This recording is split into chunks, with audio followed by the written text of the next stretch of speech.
Alright guys, BLM here, back, another live stream. I am very late, but that's fine, I guess. Yeah, it's actually been kind of a while. It feels like it's been a while at least since the last stream.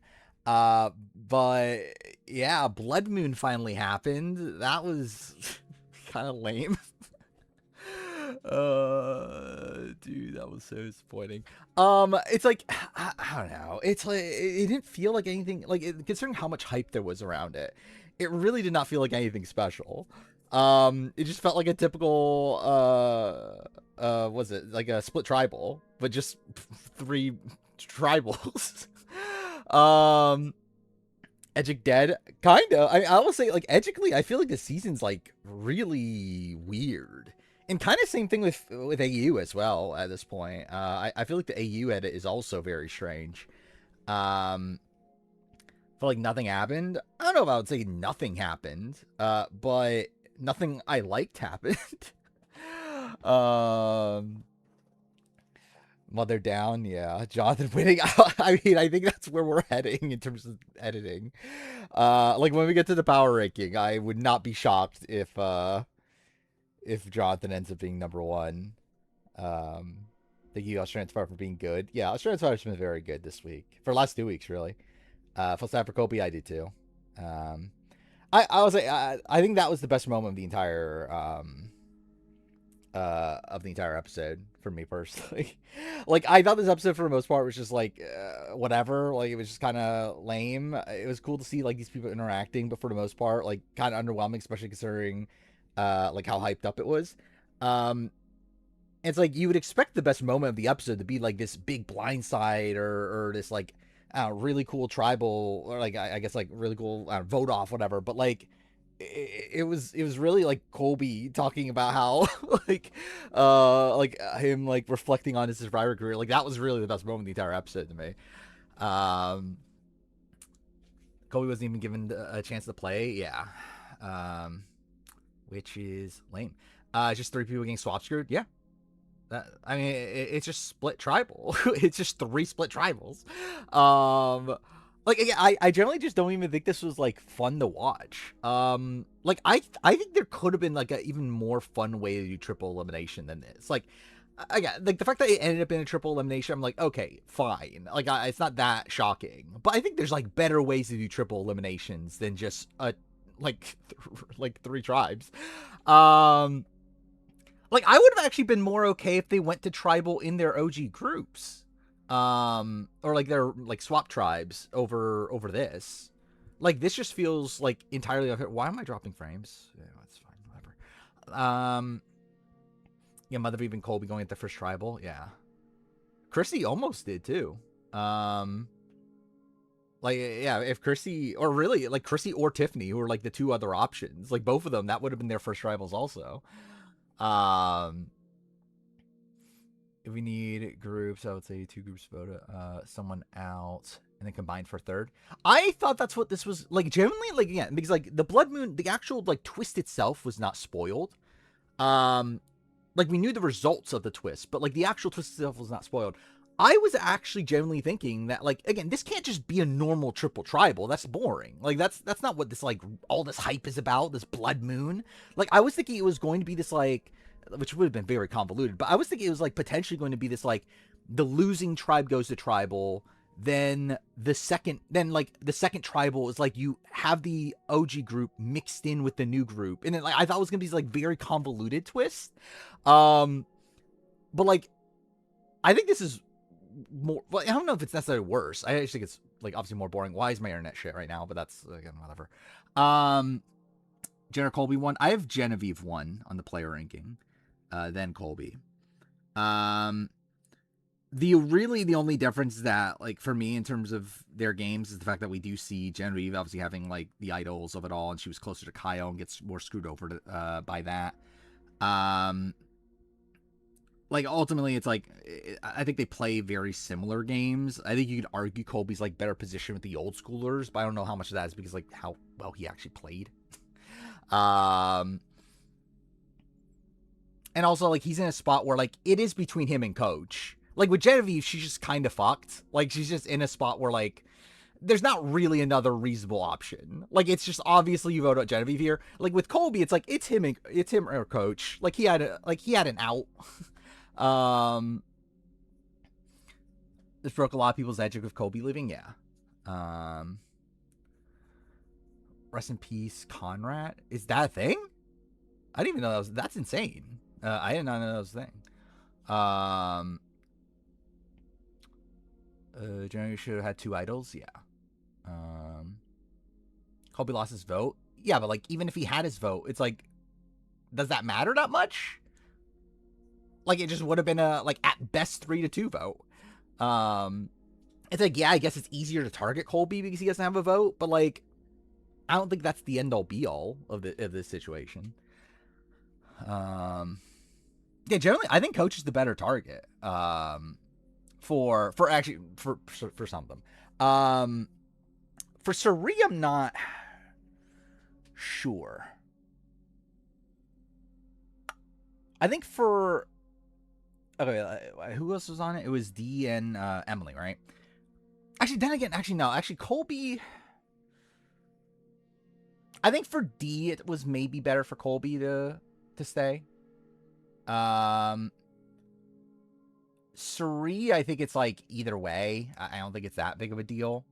I do think Colby is more ingrained in the like Honor Loyalty Alliance. How about AU all stream? I mean, better rank Simon. I moved Simon up from last time. He's still not like super high though. He's like at like 29 or 30 all time. Jerry 100% on 54. I think it's likely she comes back. I think she got a very favorable edit to where I do think they like her. Even said to D, yeah, which like I don't know if that's necessarily a good thing. Like I understand what he was doing, but also it's like, yeah, you are essentially just telling her, hey, yeah, I'm a bigger threat.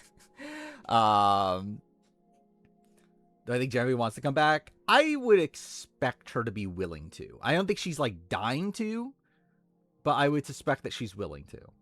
I think same thing with Camilla. Actually, Camilla's probably more like, I would suspect Camilla wants to come back like actively. Colby, I think, is done. Colby was barely even on this season. I don't think Colby is coming back again after this. Trump had more confessions than Zach Brown. That is true. What I named this stream? Oh, I did do the celeb cameo thing. Okay. I totally forgot why I named this stream because I named it before the episode. But yeah, that's what that's in reference to. Tiff got 5 confessionals. That thing. I knew she got a lot. I didn't see the confessional count yet. Hello's Blanche. Low. Where did I put her? 6 or something like that? Of the boots, like of the people booted so far. No, 8. So, I think that means she'll ultimately be like, there's 7, so she'll be like 15 out of 24. The only saving grace for Blanche is the fact that she survived like a decent amount of tribals. But like, yeah, she never voted correctly, which is pretty insane. Mind you, again, like some of those were split votes. Well, really, one of them was a split vote. But again, she was technically in the majority. She was obviously at the bottom of the majority. But it's like, there's worse games in the grand scheme of things, but it is very bad, especially for someone making as far as she did. Was there a 50 episode today? No, there wasn't. There was a shit episode today. That's what there was. Playing best on AU. Like, maybe Sally? Generally, I could not tell you. I guess, like, from the position that they're in, probably, like, Keely and Brooke. But it's like, they're still not in a good position. I don't think Brooke is an idiot. I think Brooke is in a tough spot either way. I actually don't hate the move to take out Simon in this spot. Because, like, if it, like, the thing is, like, if it was a guarantee that she wins the rock draw, I think, yeah, you don't vote out Simon. But in this spot, I think keeping around Keely and keeping around like again Jackson, who's at least like in like a potential number for your side. Like I think Simon is just so unreliable as an ally, plus also is a massive challenge threat. So I'm like, I get it. Would I have done it? Probably not, especially considering I had immunity in that spot. But I get it though. Her side has the odds, but also it's like I feel like from her perspective, it's like Simon is just like so like again, Simon literally already voted for her. Plus also is like the only person, like the reason she's been like in danger these last couple rounds is because Simon won immunity in spots where she would have.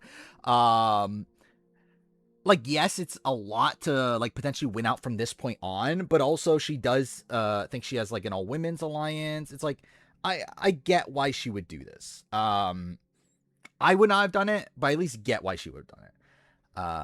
That Simon's going home in a 4-3-1. It would have been funny.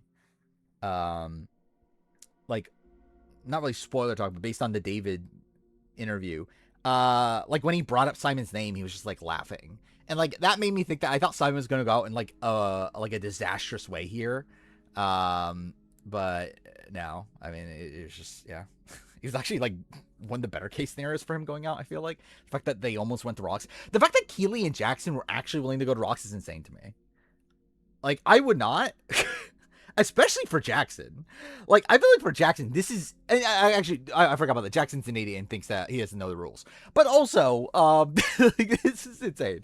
Simon's Rock Lie is insane. I'm happy that they let him do it because I don't know if US would have let him do it.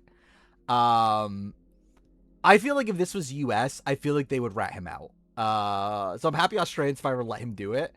But also, Kim died after the Mark vote. Yeah, I mean, I don't know where the season's going. I think technically, if the spoilers are correct, I do know. But like in terms of like the winner and all that stuff, I have no clue where the season's going at this point. I think it's so up in the air.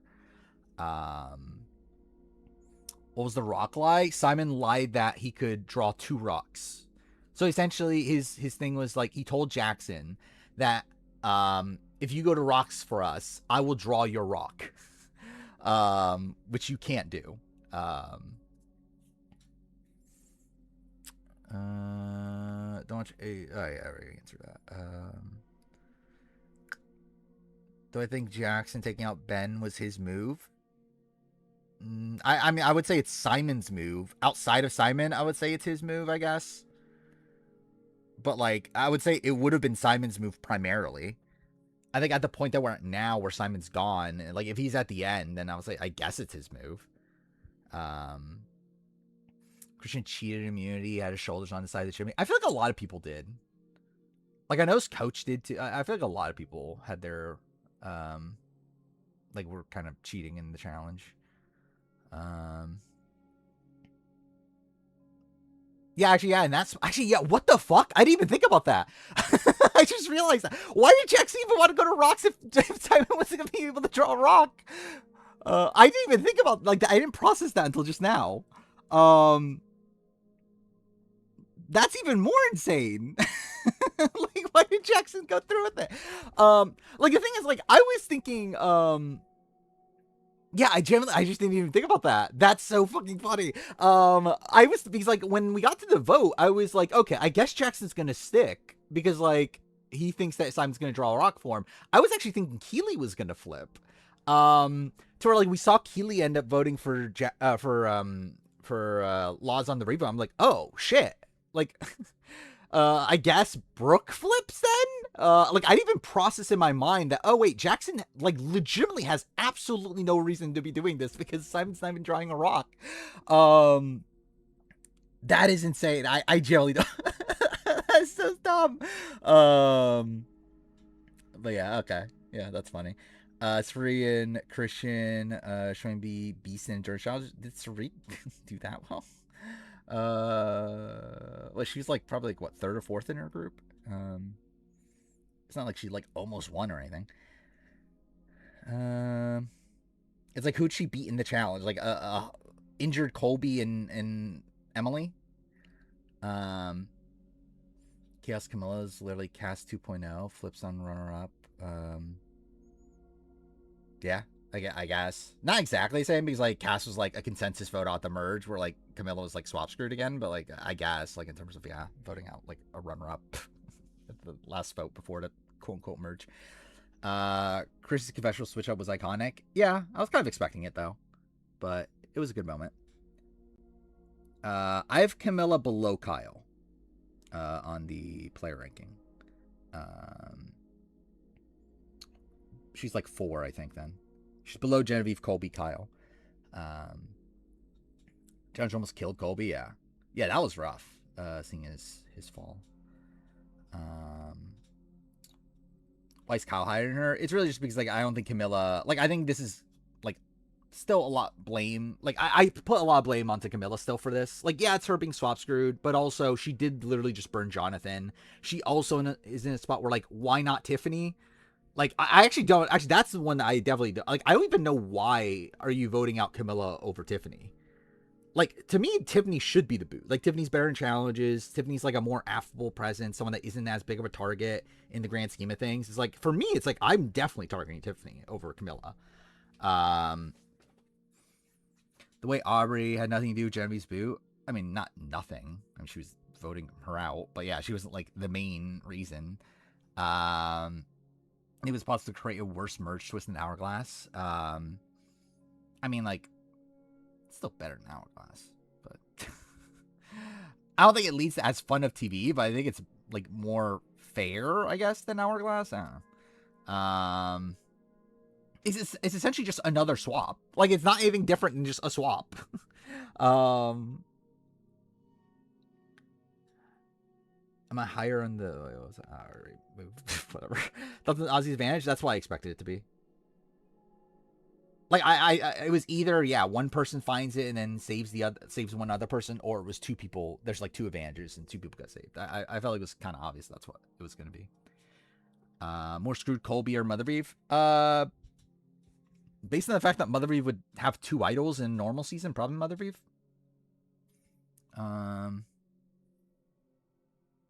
People say I had Charlie so low in boot ranking. Well, too bad. Charlie sucked. That hasn't changed. Like, my view of Charlie has not changed. Charlie felt like Colby Swan song. I mean, yeah, 100%. I think everyone knows it. Like, even Jeff knows it.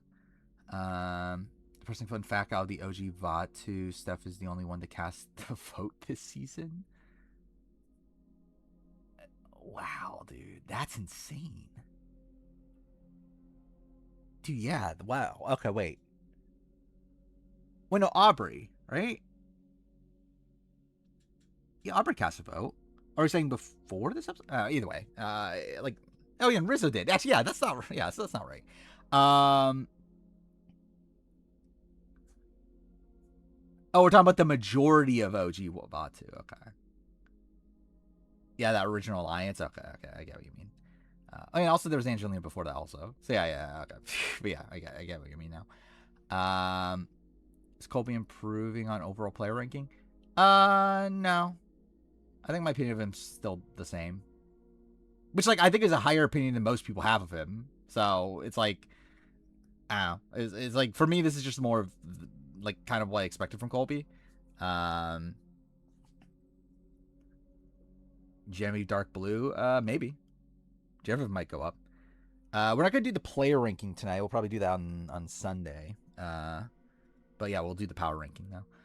But yeah, like Genevieve will probably go. Well, Genevieve, yeah, that will definitely go up. I'm not sure tier wise. She might. She probably will.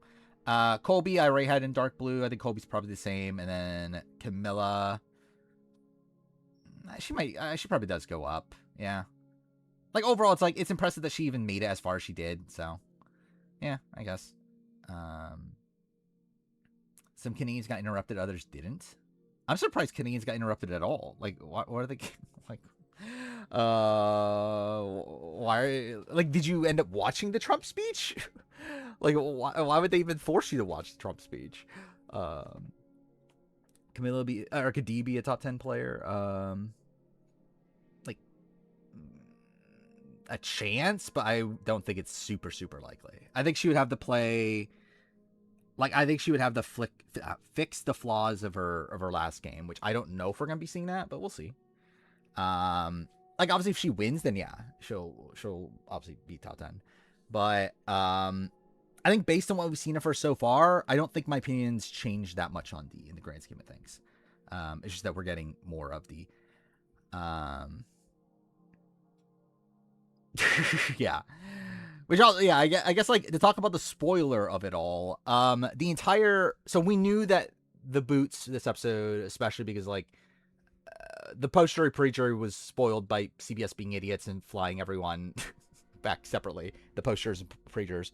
There was the theory about Genevieve potentially making the jury despite that because she was like because she's Canadian. So again, is she really gonna fly through LAX? But yeah, obviously. Turned out to just be yeah, like what we thought. Do you give us challenge confessionals now? Does she? I mean, seeing her fight with Jonathan next week, like that feels very challenging. If she wins, she'll be your number 3. Yeah, might be mine too, maybe. She'll still be below Tony in poverty, but yeah, she might be. Yeah, I mean, I think she's definitely in a conversation with like Sarah and Kim. She probably is, maybe. Yeah, she probably is 3. This wasn't Community, Jeff. I agree. The confessional count.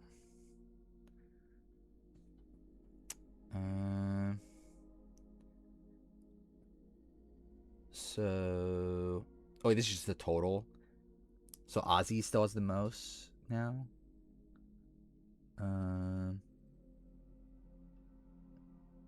There's nothing. Wait, so Tiffany has more than Christy now? That feels kind of weird. Is Honor Integrity versus Nerds and Side? I think it's close to that. Like I definitely Honor Integrity is one side. I'm not sure if like Suri is on the other side for sure, or if she's like gonna play the middle.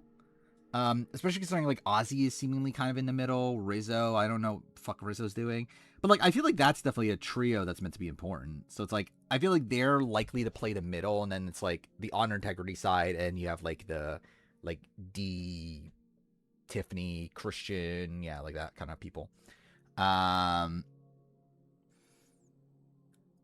could have been a scenario where Colby could have went home without casting a vote and being the only one available to be voted out. I mean, like, are we talking about if he got swapped with like specific people and everything? Everyone OG Sela is in top half of confessional count. That's interesting. Do you think we'll see a fluid merge? Yeah, I would suspect it. I mean, like, who knows concerning Jeff Love 48, but like, based on the way everyone's talking about it, like, I would be shocked if it's just a steamroll. I think this is Simon's best game. Like, yes, but like, it still wasn't great. I think the first half of the season was the best Simon ever played. Post-merge, I have no clue what the fuck he was doing. Like, that was just a train wreck in the post-merge. But I think pre-merge, it was the best he's ever played. Don't think it's Gamers versus Integrity? I do. I just think the Gamers is probably, like, not... I don't know. It's like, I think it is, like, obviously it is, like, Honor Integrity versus the other people. It's just a matter of, like, who exactly is in the other people versus, like, who's kind of playing the middle. Like, definitely Honor Integrity is, like, what? Steph, Coach, Chrissy, Jonathan, who else is there anymore? Colby's gone, so Joe. What's funny is that Genevieve would have been in that group, right? The gamers are more likely to take each other out at some point. I think, yeah. I think what I'm expecting from this is kind of like a Game Changers-esque post-merge. Where I could see it being a spot where, like, the Honor Integrity win, like, one battle or two, and then, like, a resistance forms, and then they, like, take a shot at the Honor Integrity Alliance, and after there's like a weird like they take shots at each other. It's like, I don't know. I'm kind of expecting like that kind of level of post merge. But it'll be interesting to see who wins the first battle, especially because like the thing about spoilers at this point is that it's not really concrete how things happen anymore. Or even like the actual like, because there's like boot lists out there, but like none of them are like proven in any way. So it'll be interesting to see how it actually plays out from this point forward. We hear the Drums of Liberation on 50. Who'll bring the Drums of Liberation? Who's a One Piece fan that's on this cast, do you think? Is there anybody? I don't know if I see anybody being a One Piece fan on this cast. Kyle, is he? He's already gone though. Rizzo, my man. I don't know if Rizzo, my man, is a One Piece. I feel like he's too young. Probably not though. Yeah, I was feeling Camilla is maybe. I was like, Kyle, Camilla makes sense. I don't know if that many other people. See, Rizzo called me out. What did Rizzo say? I would say Tiffany. Oh yeah, Tiffany. I was actually kind of shocked that Tiffany made a Zelda reference this episode. I didn't realize Tiffany was like that much of a. Yeah, she mentioned Breath of the Wild, which yeah, I didn't realize she was a gamer. I also love how like when she mentions that, like Camilla's just like nodding her head like super aggressively. Like I found that very funny. Kyle follows One Piece Instagram accounts. Well, again, he knows ball. What did he say about Zelda? The Blood Moon reference and everything.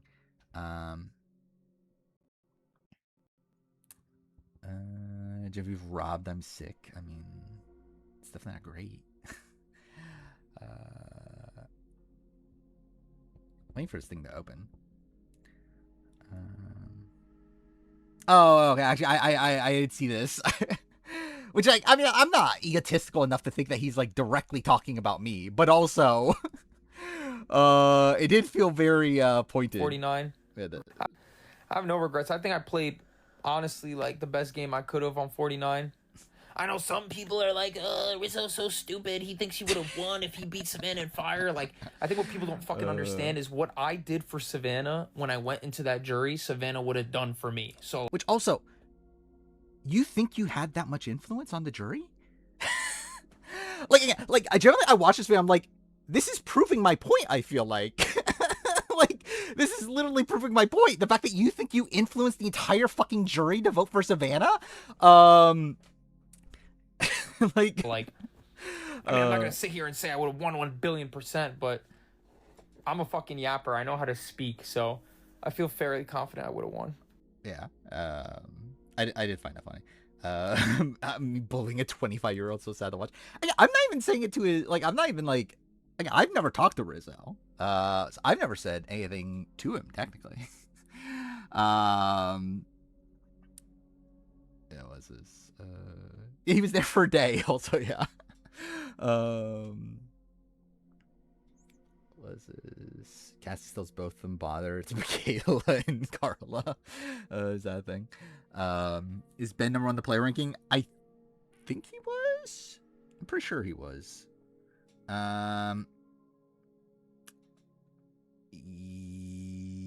Yes.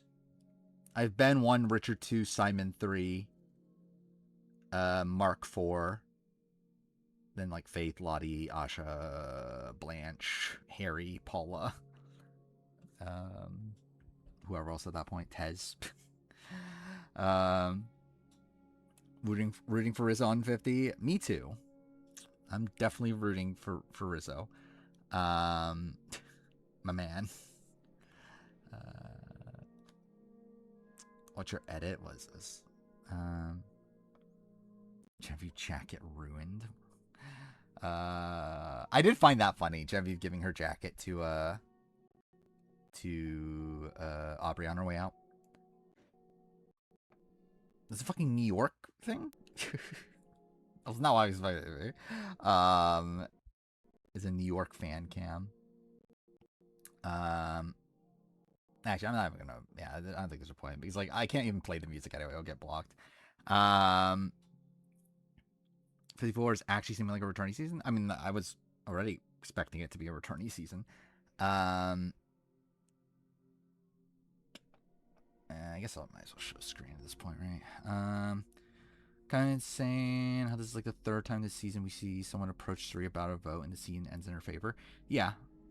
I think my issue with it is the fact that we're not getting like enough of Suri like I don't know, like taking credit for it. I am watching House of Villains. I don't care though. Was this Genevieve invited Aubrey into her home? Yeah, that's insane. Yeah, why? Why do we let this happen? Then was this? There's 8 castaways left, but just 2 girls and a boy. Controlling the game. Blind Freddy can see that 2 girls and a boy. to running the show. Dude, this is so stupid. Yeah, I can't wait to see Cam make his big move. Actually, I have the remote video open, right? I guess I'll double check this to make sure. Pretty sure it's open. Yeah. By the way, rumor video is still a thing I'm editing. Maybe it'll get done sometime. I am about to get to. Actually, what am I about to get to? Oh, I'm at the Tough Beauty. So finally get Zoe Zandakis being mentioned in the rumor video. I do a lot of what will Mitch do in this video. Where's my Mitch stuff? Is it? Yeah, what is this one? Oh, I think this is actually serious. Yeah, this isn't a joke for Mitch. I don't know. There's a lot of, and I feel like it's like, am I bordering on like too bad? Like, am I making fun of Mitch too much? But I do a lot of making fun of Mitch's big move. And also like, why the fuck would Mitch be on 50? What's this Zoe mention? So Survivors Unite said that there's a Tough Beauty on Survivor 50, which was referring to D, and Redman initially responded to that saying it's Zoe Zandakis, but then later said it was D because obviously it's D. But that actually, like, the initial Tough Beauty thing actually, like, it's convoluted, but essentially that was part of the Julia Sokolowski part of the story too. Jill is not in the Rumo video, sadly. I don't know how I'd get Jill into the Rumo video. What was the thing I did about Mitch, though? Oh, maybe it is here. Is this what it is? No, this isn't it. What was the Mitch? There was a part I edited recently of Mitch that I found funny. I don't know where it is in this video, though. Is it in Exit Press? Again, this video is too big at this point. What is this? No, that's not it. I don't know, whatever. It doesn't fucking matter that much, does it? You'll see it eventually. Oh, yeah, Life is Strange reunion happened. That was funny. Since last stream, generally since last stream, I've not watched much reality TV and everything, because what I've done is I played Life is Strange reunion, then I watched Lasers play Life is Strange reunion, and then I also proceeded to rewatch Lasers playing Life is Strange Double Exposure. Because I just felt like it. And I will say, Double Exposure is somehow better. And Double Exposure is shit. Like, it's still bad. Reunion is somehow worse. I generally, this is the worst Life is Strange game. Like, I shit on Before the Storm. At least Before the Storm has, like, purpose to it. Like, at least I get what, yeah, I did see your comment on the final video. Like, I at least, like, again, there's a reason for Before Storm to exist. This game is just such a, like, it's just a mess in, like, every conceivable way. It's, like, it's boring as fuck in terms of the actual, like, base plot. The entire, like, Max and Chloe of it all is so, like, I don't know, like, it feels so contradictory to the original game and just, like, minimizes all the choices made in previous games, where, like, it really just, like, narrows it down to, like, they're just gonna end up together. And then, what was it? There's not. No, that's the thing. It's not even funny bad. Like Double Exposure is so funny. Like it's like so bad that it's funny. This game isn't even like funny. Like this game's just boring and also just bad. Like it actually like I ended the playthrough. I rated it like 2 out of 10 on or 2 out of 5 on Backlogged. And then like I watched Lasers playthrough and I was watching, I'm like, dude, this is so boring. Like this game's so boring. So like I went down to 1.5 and I started watching Double Exposure, like him playing Double Exposure. I'm like, dude, Double Exposure's fucking better. Like fuck this game. I'm 1 out of 5 at this point. Safia did not show up with the army of superheroes. That entire subplot is gone. They just erased it. Oh, that was the other thing. Yeah, Double Exposure doesn't matter. Like that's so, dude, it's so funny. The fact that like Safi just comes back and just like, yeah, that thing I wanted to do of like creating a team of superheroes. Yep, I don't want to do that anymore. Now I'm just pissed at you for keeping me alive. It's so stupid. Yeah, 100%. The game's like only reason it exists is the appease like fans of Price Field or whatever the fuck it's called. Which like I like Max and Chloe, like but also like this game feels like just complete fan fiction. Go to Tez Twitter post. What Tez post? Actually, was this actually what I'm looking for? I don't even think it is it? Yeah, I don't know where to post or where the thing that one the show is. It does. Yeah, again, it doesn't actually matter. I don't know what any of this shit is. Yeah, what was the test post? Oh wait, that's not the one I meant. Oh, yeah, I already looked at that earlier. Which I already knew that happened. But I'm not. I wasn't thinking he was directly calling me out, but I guess I wouldn't be shocked. You know what these two have in common? What? What placement is that thing? Cool. Thank God. Thank God Tez and Genevieve have the same placement. They're both humans, yeah. Also, Double Exposure ended with Max telling everybody what happened at the turtle and they forgot. Yeah, that's also, yeah, the amnesia is so funny too. It's like, yeah, the fact that like Max, yeah, like literally all of Double Exposure like pretty much doesn't matter. Like literally like everyone just has amnesia and like the only person that remembers anything is Moses because like Max had to continuously remind him. So I guess that's why he remembers things. Do I not fault Tez? Oh yeah, I guess I don't. I'll fault Tez. I can't. Generally, the daytime stream is so fucking weird. Like, I'll be honest, I don't love this last daytime stream. Looking back on it, like, it's just such a weird daytime stream. Where, like, again, the first 10 hours of it is like me doing player rankings with Batman Telltale in the corner, and the last like hour and a half of it is just me on Twitter, like unfollowing people. So yeah, I don't know. That was a weird daytime stream. I feel like in retrospect, but whatever. Then any characters make a comeback. I mean, they're all there, but they don't do anything. Like Amanda and Vin, like no matter what you like, it's so funny because at the beginning of the game they allow you to like pick like, oh, did you romance Vin? Did you romance Amanda? And like no matter what, like the game's like, nope, we're again like after everything changed, you're not together anymore. You're just with Chloe now. Me follow Joe. Again, that was from the time of Edge of... Actually, I guess that actually doesn't make it better, does it? I followed Joe Anglim during Edge of Extinction. Reunion been better for me if I played Life is Strange for a daytime? Probably not. I think actually I think I would have hated it more while playing it if that was the case.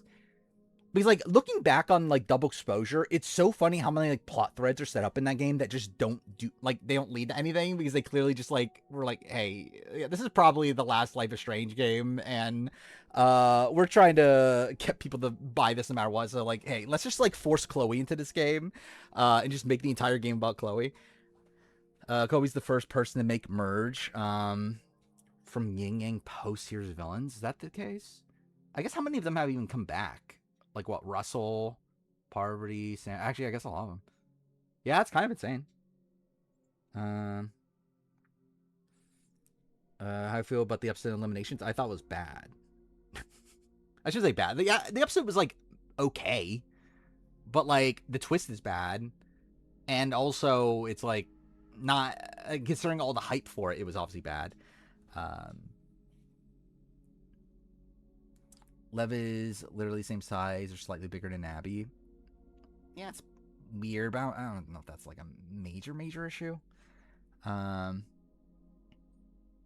at least understand them having us be broken up from the start. Yeah, it's like there's no choices at all. Like the game forces you to be of Chloe. And like I haven't like looked at every little thing about like the choices in the game, but like I don't believe, which obviously at this point, again, spoiler, like Strange Reunion, if you care about that. But yeah, I don't believe there's a way for you to not end up with Chloe. I think every ending ends up with you with Chloe, and like it doesn't have to be a romantic relationship, but like it at least ends with you with Chloe, which is funny. My opinion of Colby stayed the same, but I feel like my opinion of him was higher than most people to begin with. I would have designed the triple elimination to be better. I don't think I would have done a triple elimination, but like if they were like if you're forcing them to do triple elimination, I probably would have done just like a 17. Like I think I wouldn't have split the vote, like split the tribe. I mean, I think I probably would have done like maybe a double. I don't know how you actually do it. Because like I think my gut would be just like do 3 votes back to back to back. But like that would also be pretty sure. I mean, generally I just don't think there is a good way to do a triple, but this is definitely not a great way to do it. Best Try was the first one. Yeah. They could have edited it out of order if they really, really wanted to. But I think they probably wanted to end with a Colby like thing. Like I think they knew that like Colby, Coach, Suri, it's like I think to them that was probably like the more like landmark tribal. I do find it very weird. Yeah, I did miss that. The fact that you can rewind the kiss, which is cool. Boomerang mechanic is irrelevant. Actually, yeah. So, yeah, with like Ozzy and Rizzo, if they get voted out of Idols into Pockets, it's dead, right? Like it doesn't go anywhere at that point. So that's kind of funny. Blood Moon or BB22 triple? BB22 triple. And BB22 triple is literally just what I just said we should do, right? That is better, even though it's not great still. Hell, the Aubrey Genevieve feud ended. Yeah, it was very underwhelming. How would I feel if they try out some AU twists? I think that's bad also. I think that's awful, like, to do that. Like, I don't want those either. I was praying that Jeremy would get the safe scroll. Yeah, sadly, I knew where this was going. Charlie Recife is better, yeah. What's funny is that, like, from Exit Press and everything, like, that didn't matter, right? Like, the reality is that D was targeting Charlie, and like we see it on the show anyway, but like it's so funny, and like this is what we should probably get to the player ranking soon, because I'll talk about that in the thing too. But like, yeah, again, just very weird edit where like, yeah, it was a D move. Like Rizzo, like it was like D and Camilla wanted to flip on Charlie, and like had like very little to do with like Rizzo. But whatever. Episode better than Australian Outback's Prime? Yeah. But I mean, is it saying that much? Again, this episode, this wasn't like the worst episode in the world. Like it was just a very like middle of the road episode. Like I would rate it probably like a 2.5 out of 5. Like it was okay. There was nothing like good. Nick and Mel want to do Jonathan. I don't know. Have we seen? Like I don't know. Is that a thing? I think they should have done Jonathan. Like I generally don't understand why they took out Charlie over Jonathan. We've done 3 urns. You can only vote in 1 urn. I feel like that's so convoluted. I think that would work well for like an org, or like would be interesting to see in an org. I don't know if that works well in like something like Survivor. where it's like, how are you gonna be able to like portray that of like, I don't know, like I feel like it'll be tough to follow where all the votes are going, like who voted and what earned and like all that sort of stuff. I think I would have done I think they could have done like, but even then that's a lot. Like everyone has 3 votes on a 17-person tribe. I guess that is a lot. I don't know what the best way to do it is. I do think there is something interesting to the concept of like each, like everyone's voting together, but you have to vote out like one of each group of 3. I think that could have been like interesting. It's just again like 17 votes 3 times. Like that's insane. Anyway, I had Charlie as my number 1 preseason power ranking. Wanted me like look bad. That is 100% what happened. Who is he winning the most individual immunities this season? I don't know. I mean, what? Like Joe almost has the record, right? D's obviously going to do very well in challenges. Is there anyone else that's like Chrissy? Like Chrissy did like I thought that was a pretty good showing from Chrissy on this immunity challenge.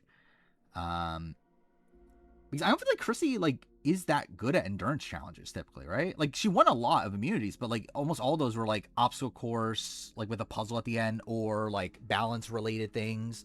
Like I thought that was a pretty good showing from Chrissy to do well in Chimney Sweep. Christian wins 10 immunities in a row, obviously. Well, I find it is funny how like Stephanie wins this in a spot where like she's only won 1 immunity challenge her entire Survivor career, 1 individual immunity challenge her entire Survivor career. Like it's kind of like that she wins her 2nd immunity in her 4th season. It's one where she beat out 17 other people. Kyle would have torn through this challenge just like his Achilles, sure. Yeah, that was another thing. I was gonna say this is a big episode for the Trump supporters, isn't it? I guess you lost Colby, but like Genevieve and Camilla are gone, which like I know Camilla's definitely not a Trump supporter. Genevieve, I would hope not. But then also very big episode for Jonathan. Good episode for Stephanie for winning immunity. It's like this is definitely a very pro MAGA night, I guess. Like Stephanie goes, she loses immunity now. I think it's the same.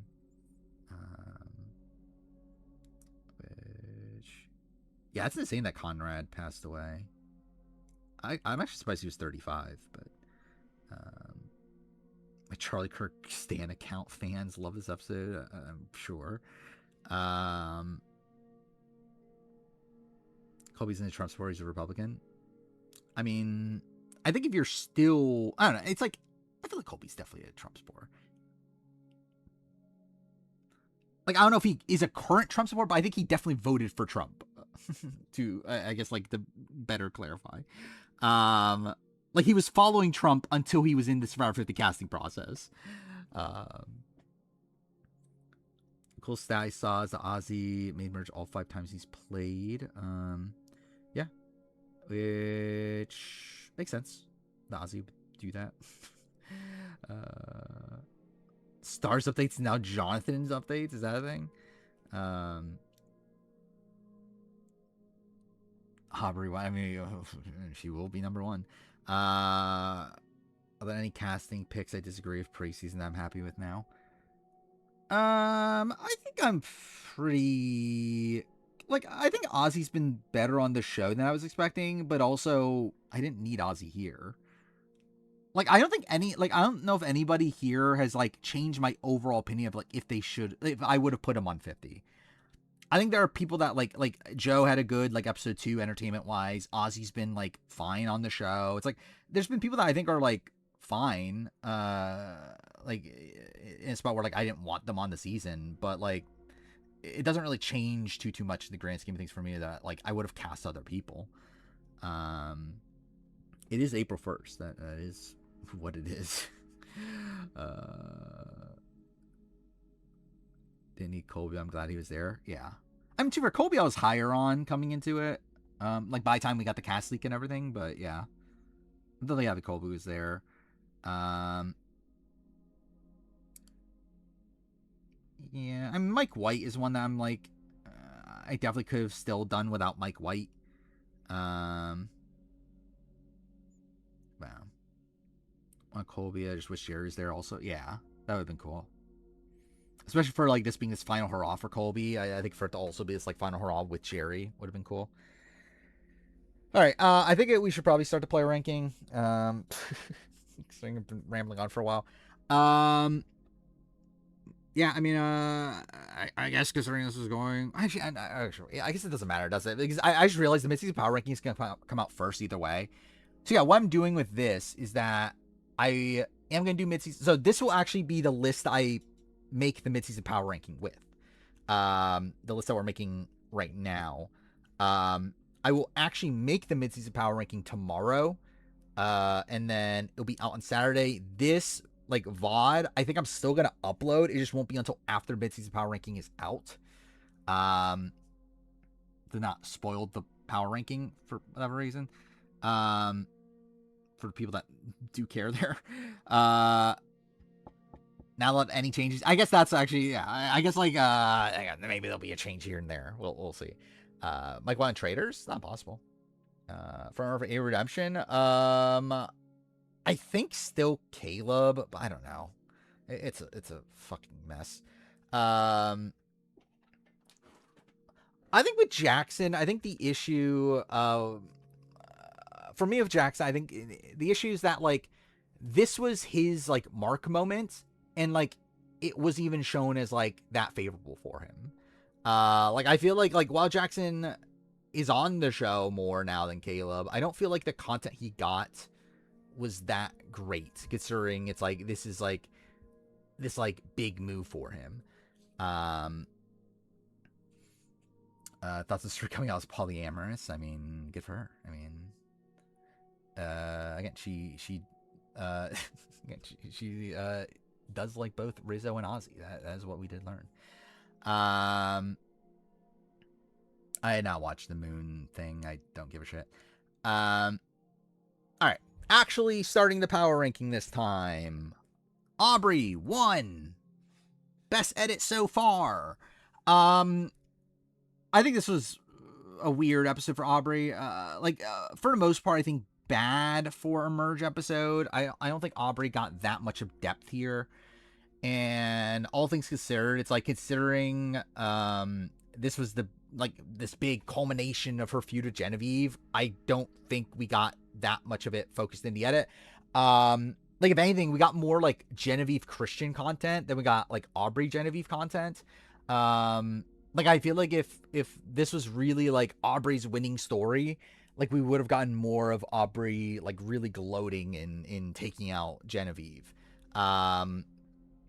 But we didn't. And it's just like I still think like it feels more like a journey edit than anything. I do think Aubrey is probably set up for a while, but I don't think it's going to lead to a win at this point. Again, I especially like the idol play. We got no talk about that. And I guess like to be fair, you can say like, okay, they wanted to leave it up for suspense on like, is Aubrey going to play her idol or not when she clearly was never going to.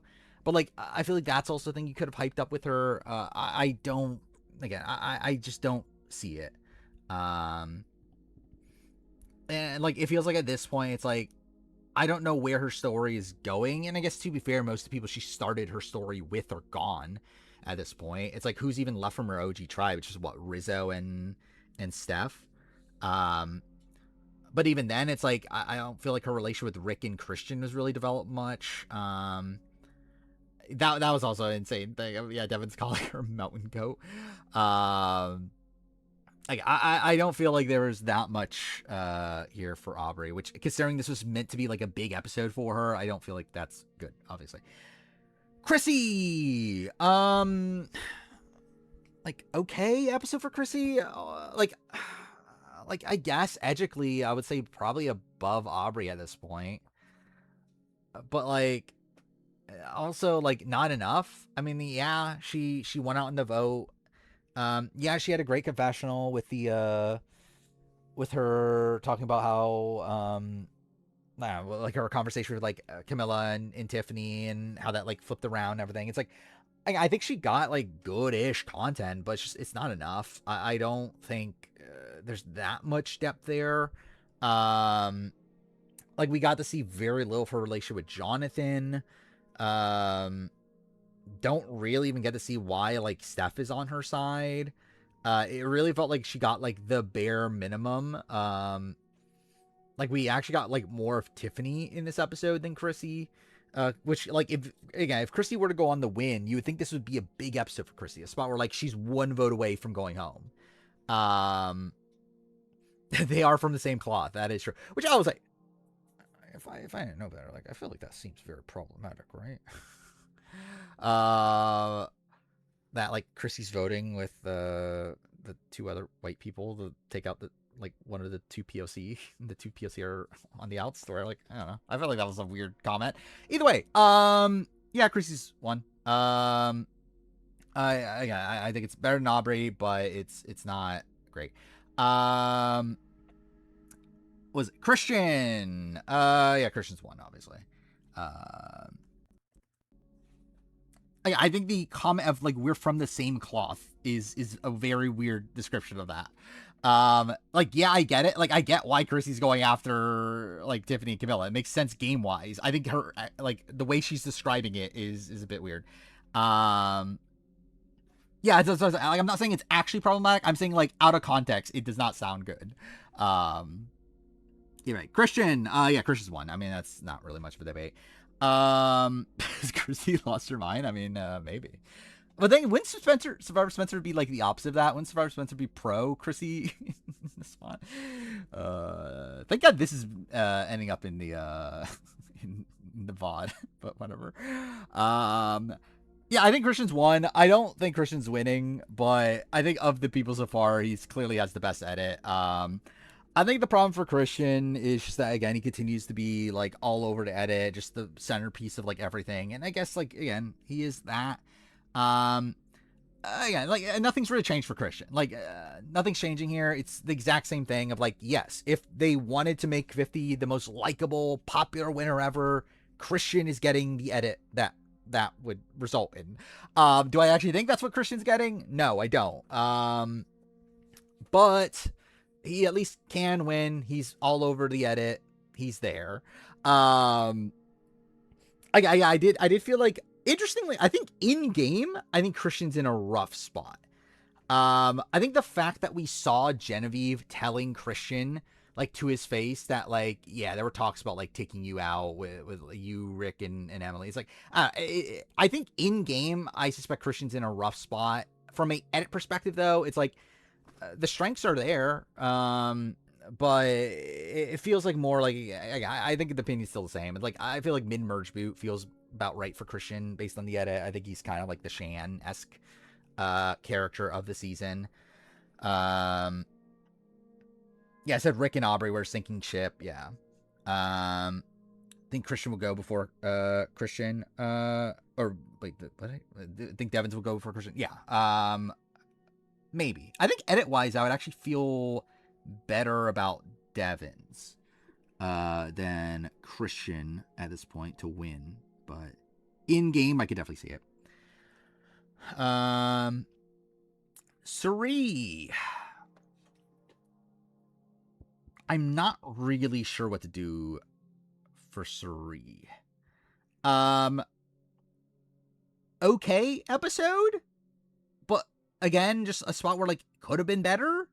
Like another episode where, like, we do technically see her get her way, and we do get a lot of really good stuff with, like, Ozzy and Rizzo. I think that's, like, something to really prop her up with. Outside of that, it still feels, like, underdeveloped. It doesn't really feel like she's getting her due, especially being this, like, massive legend of the show. It doesn't really feel like she's being edited as much in that way. Like, it really just feels like she's, like, a side character in the overall story. I think she probably is still number 2 of the people so far. I think she's still above Christy and Aubrey. But I just think if it's a winning edit, it feels like it should be stronger than what she's currently getting. Feels like 50 will have under radar winner. I mean, like, All-Star seasons, like, do typically have, like, especially with the female winners, like, have, like, kind of slower starts. and then kind of pop towards the end. But like, I don't know if that's how they would still edit that. But again, we'll see. Coach. Bad episode for Coach. I don't know how bad. So yeah, I did come out last episode being very high on Coach. I feel like this episode, it showed him as raw. Like, it showed him trying to flip over D, him failing, him getting kind of dunked for failing, but he also was very self-aware in that. So it's like, I'm not sure how much to really fault him for. I think actually probably the bigger faults for me with this episode is the fact that he was just so under-edited in this episode. In what you would think would be a big episode for him, especially considering he's one of the targets. Like, he was just not really on the show until the question of, like, is it him or Coach? Or fuck me, is it him or Colby? I think that's bad. I don't think... Yeah, again, I think this is definitely a downward trend for him. I would say he's below Christian for sure. I think he's probably below Suri for me too. Because I feel like Suri at least got, like, even though I think Suri's edit could have been better, I think Suri getting the good setup with, like, Ozzy and Rizzo is enough to prop her up. To where, yeah, I feel like still above Chrissy and Aubrey. He's more of a prominent fixture on the show.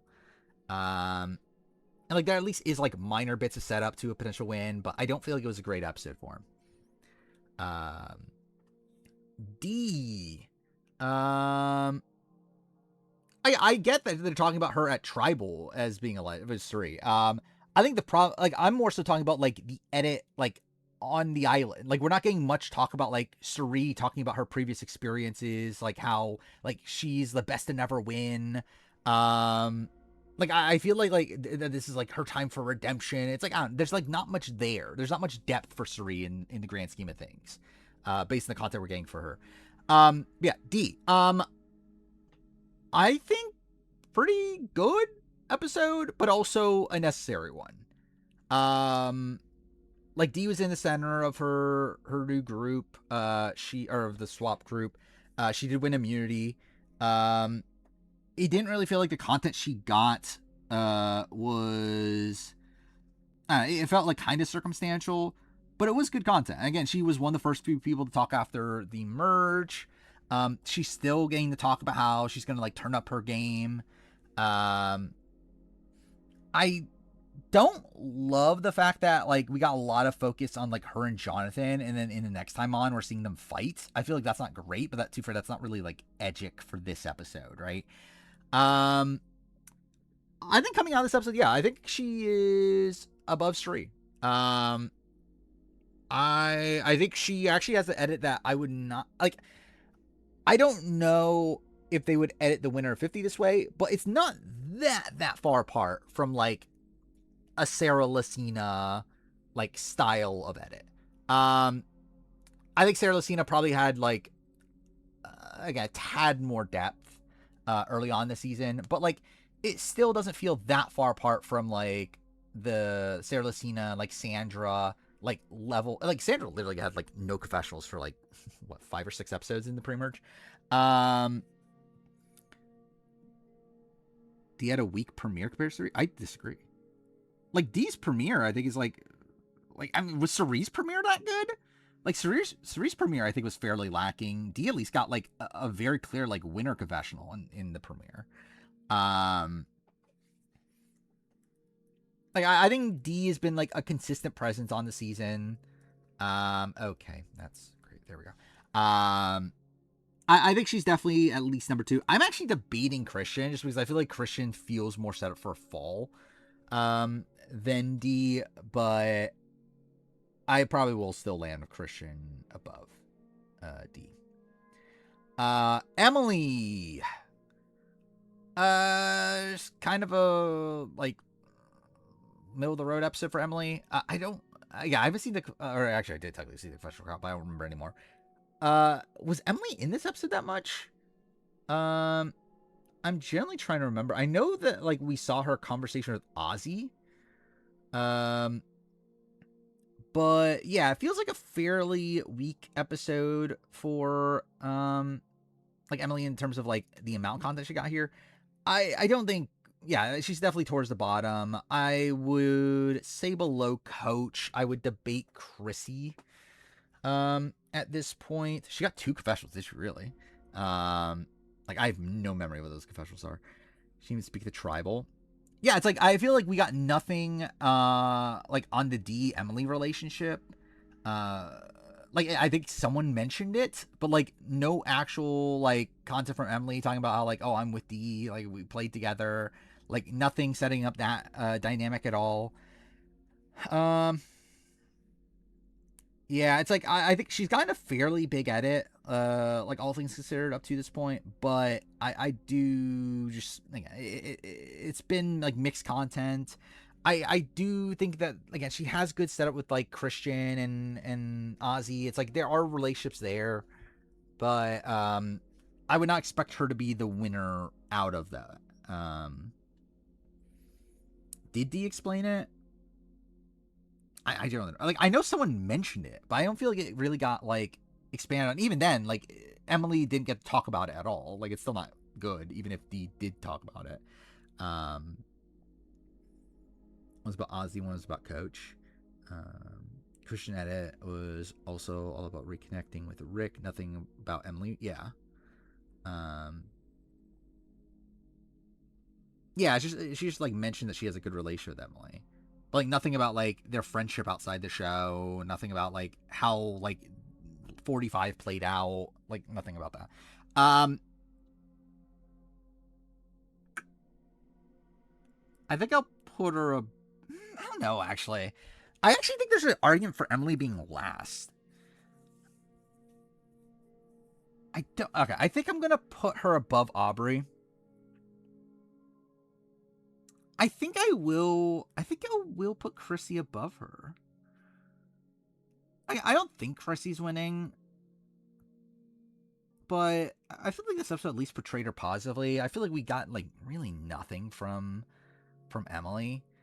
And it's like her edit up to this point is just like such a mixed bag. Aubrey has better relationships. Actually, with Aubrey, we at least have like the Coach relationship, right? And like Tiffany.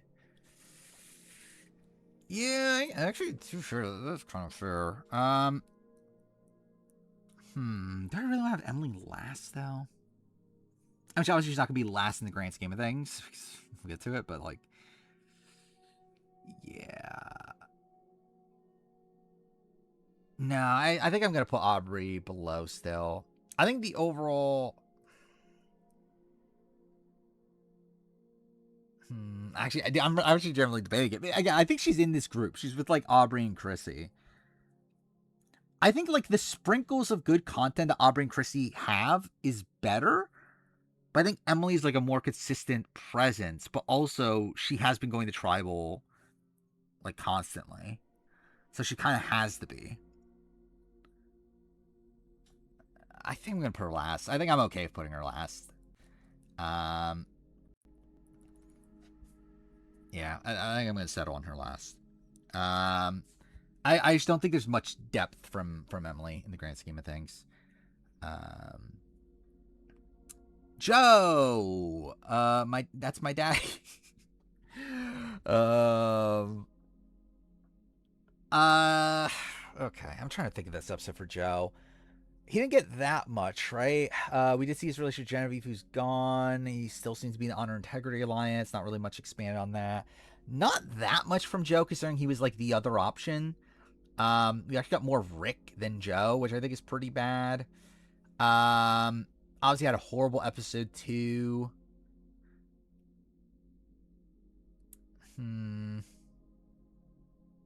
Yeah, no setup to him actually voting out Genevieve by the end. Yeah, I think I'm gonna go last of the people so far. I think I feel fine with that. Because I did think he's worse than Emily. Also, actually, I forgot. I mentioned this. I did feel like Suri had an interesting line. so she had a confessional talking about how the differences between old school and new school. I feel like that confessional came off very complimentary to new school, or to new school, or to like potential old school that play like new school.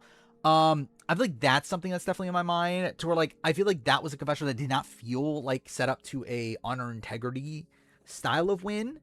Or if you were to play honor integrity, like you would have to play differently, which I guess leads us to Jonathan. Like sadly, I think I have to do it. This is a very good premiere or merge episode for Jonathan. It kind of had to be. Like he did like end up being the swing vote. It seems like this does cause ripples down the road, considering we see in the next time on the fighting between him and D and everything. Like it seems like this is a major moment for the season. So like it makes sense why he was so prominent in it. But also, it was a generally great merge episode for him. Got pretty much everything you would want from him. Got a setup relationship with actually, that was also the thing. A fucking Aubrey-Jonathan relationship. Thank God we got that. Yeah, that got set up. We still have his relationship with Coach from before. He's still with the honor integrity people. I do think his relationship with Chrissy is a bit shallow. Which, yeah. That's not great. But I do think he's gotten a lot of content about how he's changing up his game. Again, like if we're talking about the Suri confessional, about how new school is more prepared for the game, whatever, it's like I feel like Jonathan's kind of that good middle road to where like he is like kind of playing with the old schoolers, but he has like the new era like style of, like he's talking up a new era style of game.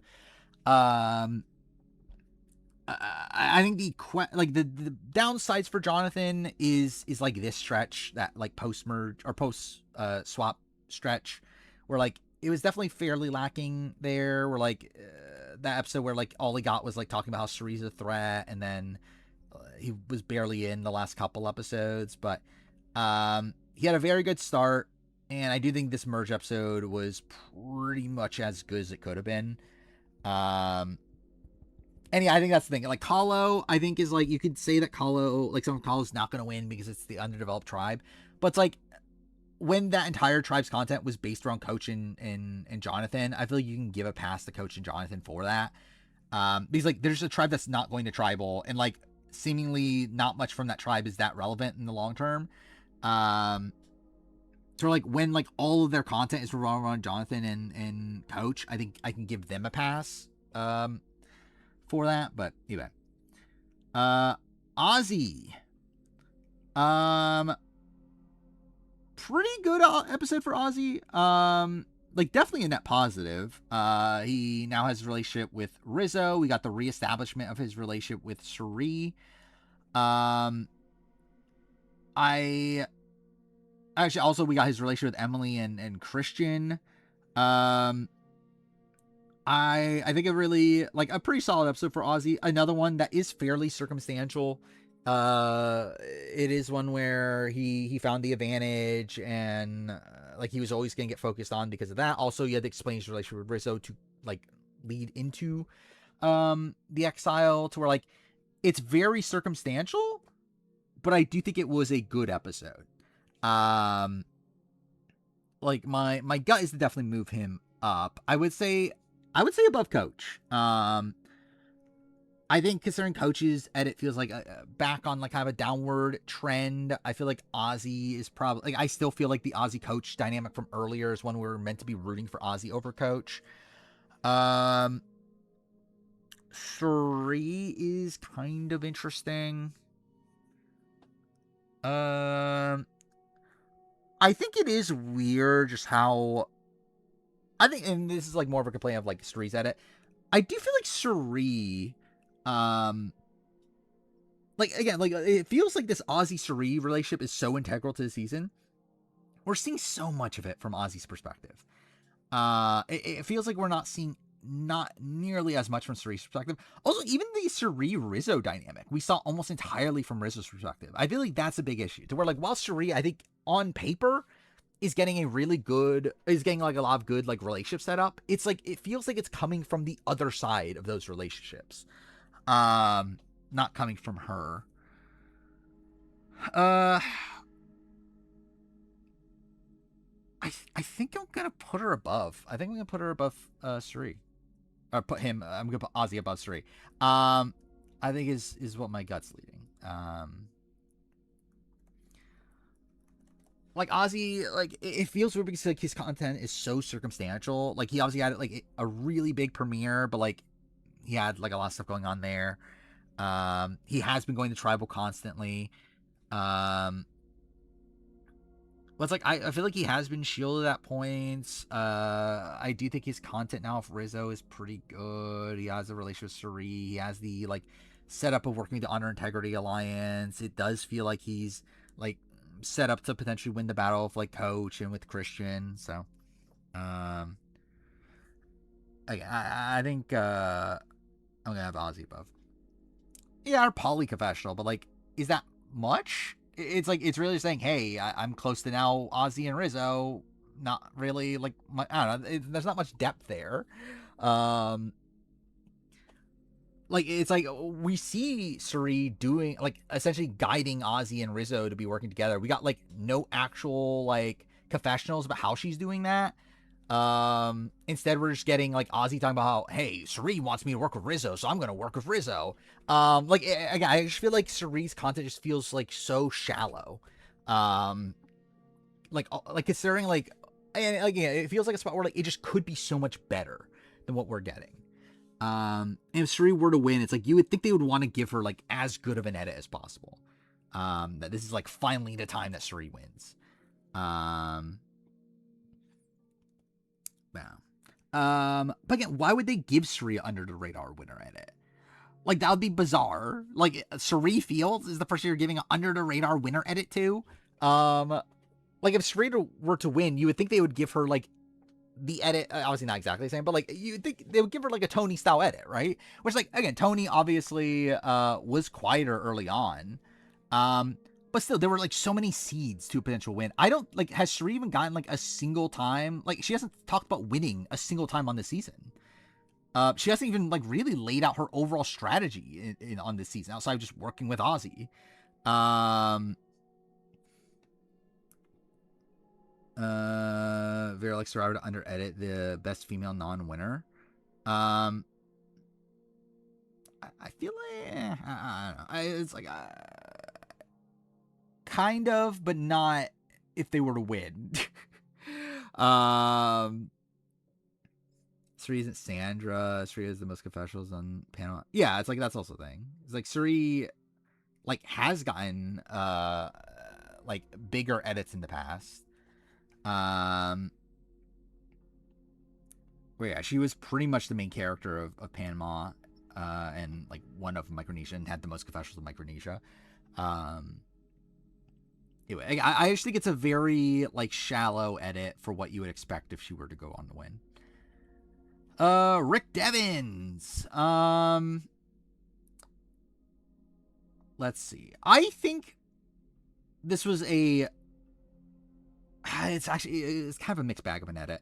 I think it was like my gut feeling post episode is good, but I think when you actually look into it, it's like not that good. Like especially considering the fact that we see like Devins talk so much about how like, oh, I'm in danger if we vote for Genevieve. We can't vote for Genevieve. We have to vote for Joe, and then he votes for Genevieve.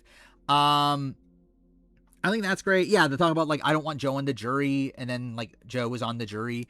It's like I think his content on paper is good, but it feels like there's like enough contradictory stuff there to where like overall it probably isn't that good. I think he's below Christian. Then I'm debating D. I feel like he's gonna be around the Ozzy level. I think he is set up for a fall, but I think like in a similar way that like Christian set up for a fall.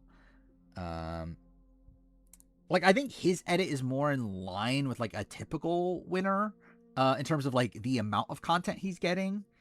But again, the actual like looking at what the content actually is, it just feels like there's a lot of like foreboding, stuff there in terms of like the hostile relationship with Joe. like him not really getting his way. The fact that his relationship with Suri is like pretty underdeveloped now.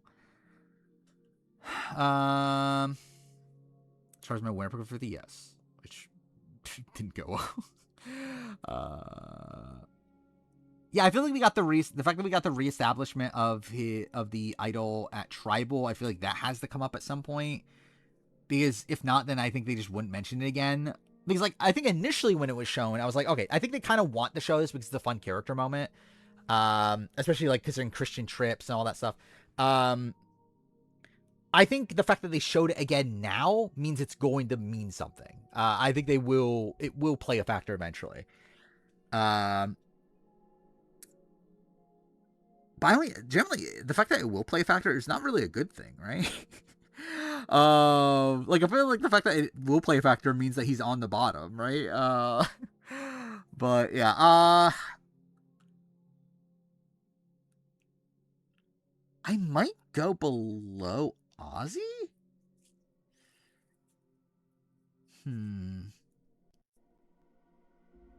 I think this was a better episode for Ozzy than this was for Rick. I do think Rick's like early edit was better. I think I might have to rework some things here, because I think there's not really a lot of consistency here. But I think maybe I will switch Ozzy and Suri here. Like, I think D and Suri being next to each other kind of makes sense, with like, and like Ozzy being around Coach level makes sense. I think Rick is in the Ozzy and Coach like category. I think my gut says below Ozzy, above Coach right now. Okay, did not mean to do that. Where's Coach? There he is. Like I think I think in terms of like early edit, I think his early edit was better. Like, so like in comparison, like comparing these three people, like Coach, Ozzy, Rick. I think Ozzy's recent edit is probably better than... Okay, actually, I guess this is a great comparison. Anyway, I think this episode for Ozzy is definitely better than both Coach and Rick. I think Rick probably has the better early edit. Well, Coach has really actually kind of been a mixed bag, right? I was going to say Coach... Like, I was actually going to praise Coach's edit, but it's like... It kind of has been a mess. Like, the last episode was pretty good, but really outside that, it has kind of been like a lot of ups and downs. But yeah, I do think this is a better episode for Ozzy than it was for Rick, to where I feel like Christian might be too high. I don't know. It feels kind of high for Christian. Whatever. Rizzo, my man.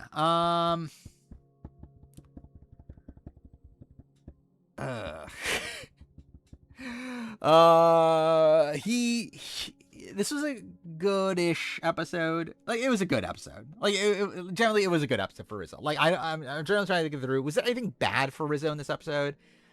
I don't think so. I think it was just an entirely good episode.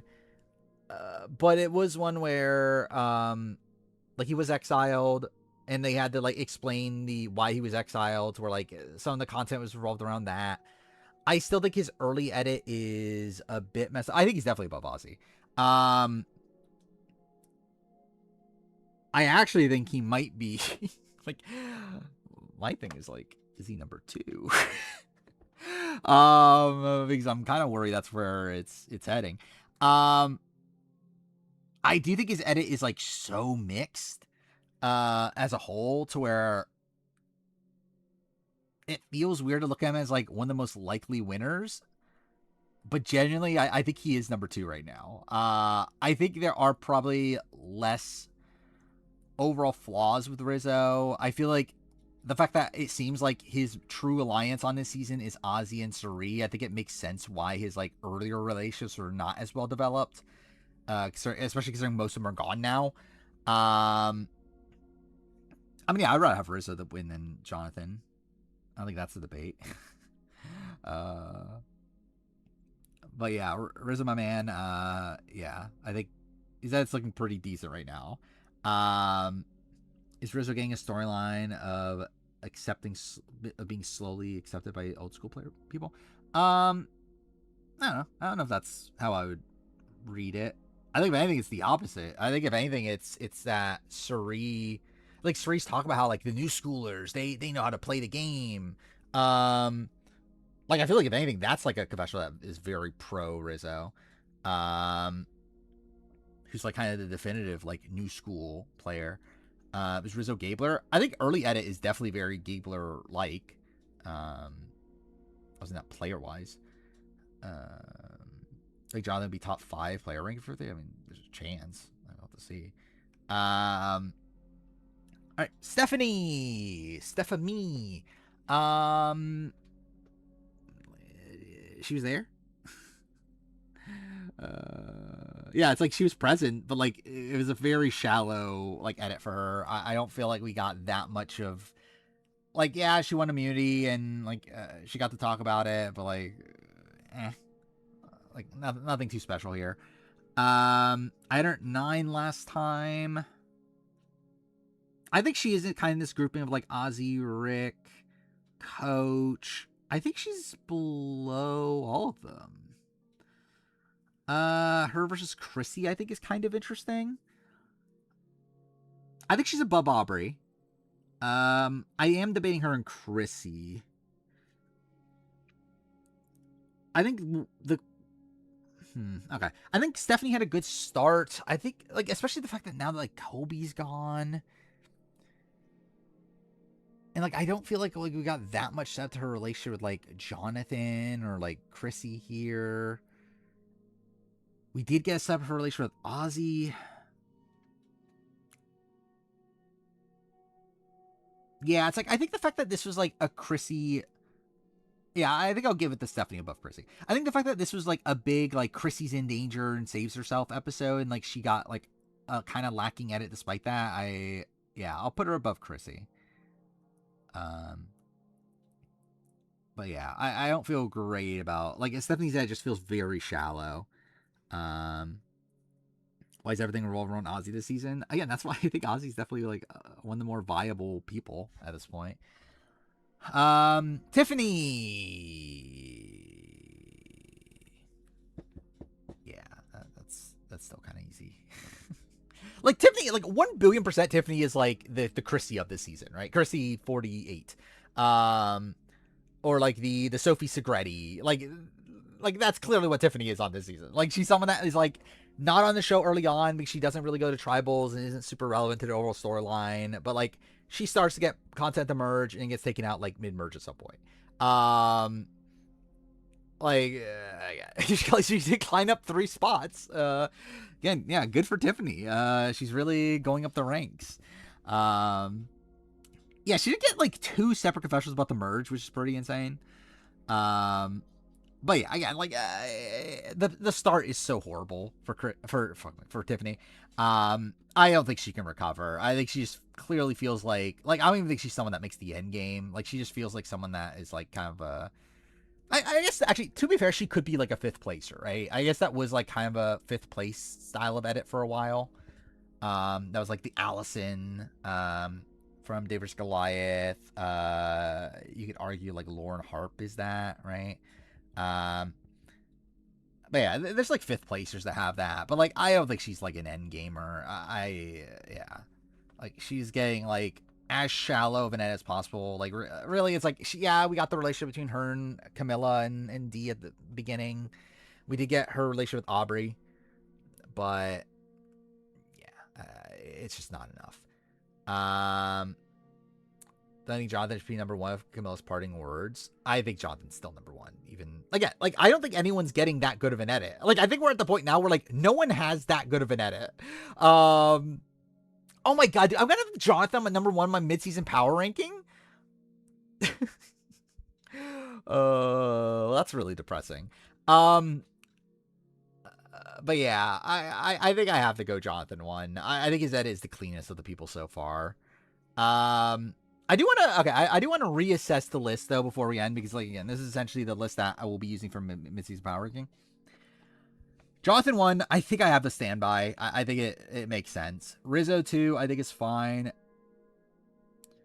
Christian 3, I'm still debating. Like, should he be lower? I think the debate for Christian... Yeah, I think I will keep Christian here because I think the main argument for Christian is, again, this like kind of thing of like, if they want to make the winner 50 like the best winner ever, then this is the edit they would give him. I don't think he's winning, but there at least is a world where he does win, right? Drag That Man, was that subtitled? I don't know, one of the lines she said was subtitled. I don't remember that, which exactly she said, like what she said was subtitled. Who was the battle, in my opinion, Dear Jonathan? Edit wise, probably Jonathan, but could be either. I don't think there's like that. I don't think there's that much leaning in that either direction yet. I think next episode will probably be more telling. Yeah, Jonathan got more content early on and got content about how, like, oh, I'm changing. I guess they both technically got content about how they're changing their game. But, like, Jonathan got talk about how he's going to play more cut throw. And, like, we got to see that with this episode. Yeah, then what? D, then Suri, I think is fine. Ozzy. I think, okay, I'm actually debating, should Ozzy be with, like, Christian? I think Ozzy's one that I'm like kind of like debating should he be higher just because of how important he is in the edit. Because it kind of would be a similar thing to Christian of like, this is like almost as good of an edit as Ozzy can get on this season.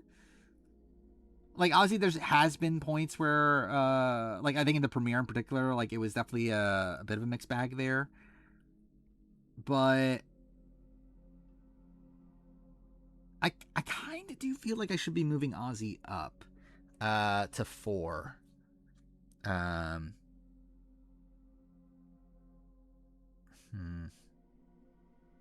Because again, he just has so many connections in the game.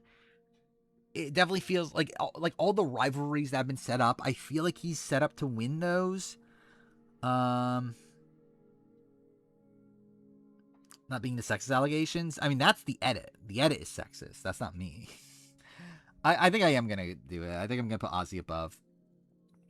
And then what? Devins at 7, I think is fine. Then Coach. Then Steph, I think is fine. Chrissy, Aubrey. Yeah, I think I'm content with this. I think maybe there's an argument, should Emily be above Aubrey, Chrissy? But again, I think the content they do get is stronger than Emily's content.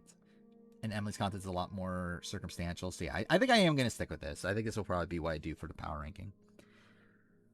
So yeah, that is... Actually, I guess we could look at like what changes there are. Aubrey went up. Actually, I guess not really though, right? I guess like considering the 3 people gone, you should be moving up 3 spots, right? So technically, Aubrey went down from where she should be. Chrissy went up slightly. Christian stayed the same. Suri, I guess it's fine. I think Suri technically went up, right? Because like technically only one person that was ahead of her got eliminated.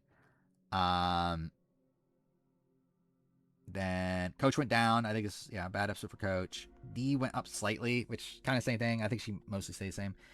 Emily went down. Again, this is the thing. Like, should Emily have gone down that much? Like, I don't think this was that awful of an episode for Emily. But I don't really see. Yeah, I still don't see the path there though. Is the thing.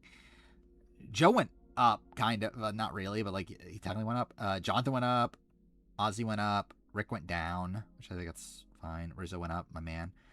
Steph stayed the same, and then Tiffany went up. So yeah, I guess that's it. Could Emily have runners up at it? That's not what I would be banking on. Like it's possible, but I think I would guess more like just a random mid-merge sort of boot. Then and like a runner-up one. I think runner-up edits are very likely. I think Aubrey is potentially. Well, I think Aubrey probably just is like one of these people that like falls short. Like, but like I think she could be a runner-up. Christy could definitely be a runner-up. Let's see. Coach, I think, can be a runner-up. Joe, I think, is a viable runner-up. Ozzy, I think, can be a runner-up. I think Ozzy is like a spot where like his edit goes completely downhill post-merge. I think he's like the Brad Culpepper is like the Ozzy edit. I'm debating Rizzo. Can Rizzo be a runner-up? I don't think so. Tiffany can be a runner-up. Or not Tiffany, probably Stephanie could be a runner-up. Yeah, I think those are the viable people. I think Aubrey, Chrissy, Coach, Joe, Ozzy, Stephanie. I think those feel like runner-up-y sort of people. For a reason, did Trump get more screen time than Tiffany? I mean, like, technically, everybody. Or, like, Trump got more screen time than everybody, right? But yeah. Aubrey getting a Sage edit. Yeah, I could see that. Where am I gonna cut this? Do I cut it? Did I already cut it off? I generally don't know. Whatever. It's fine. Well, I'll figure that out later about where I cut off the power ranking video. I meant Trump today and Tiff with everything. Well, yeah, I know. Like, Trump got more content than, like, I feel like every, like, individual person did today. Trump or Zach Brown have a better edit? I mean, I think we're meant to like Zach Brown, right? How many people are still winner contention? Like,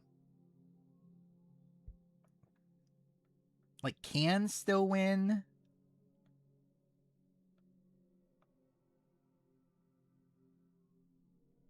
I think the top 6. Maybe 7. Maybe like Rick is like barely hanging on. I do think we're like, I think this is a fairly wide open season though. Fuck me, dude. Yeah, I think this is a fairly wide open. Yeah, maybe Coach. Like, he's also like kind of like barely hanging on. I think Steph is probably dead. I think once we get to Steph, it's like, yeah, you're pretty dead.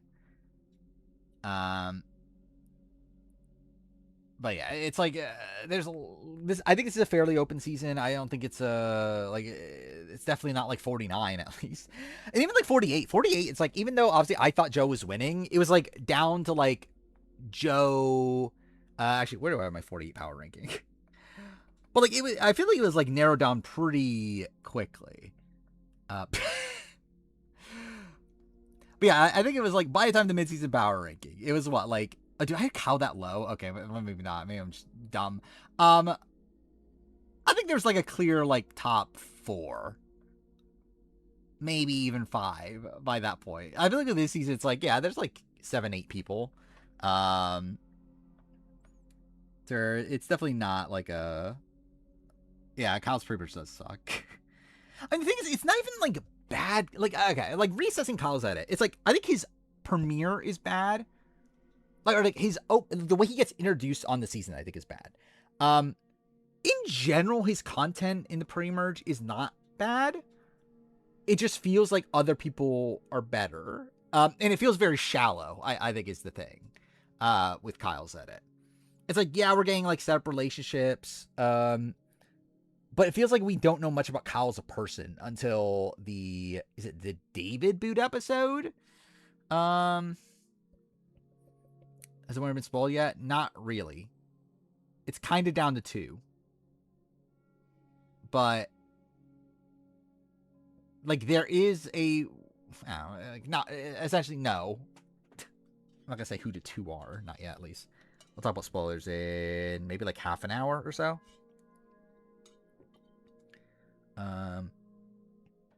Someone say if you add Camilla's pre-merge and Kyle's post-merge, you get a spotless edit. I don't agree with spotless, but definitely a better edit. Tiff edit popped off. Yeah, but like not good enough. I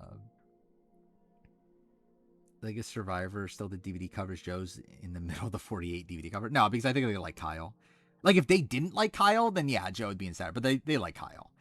I mean, I think it'll probably be like, yeah, it'll probably be Kyle and Joe as like the two people in the center, right? Because there's technically two people in the center. Like Camilla was the wrong move for Jonathan. No, I think Jonathan made the right move. Well, actually, wait, are we talking about like Camilla or Tiffany? Yeah, I think he should have gotten out Tiffany. But in terms of like him siding with the old schoolers, I think he made the right move.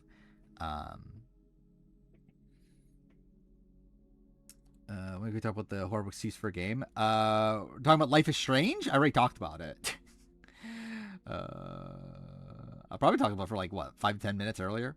But yeah, that was bad.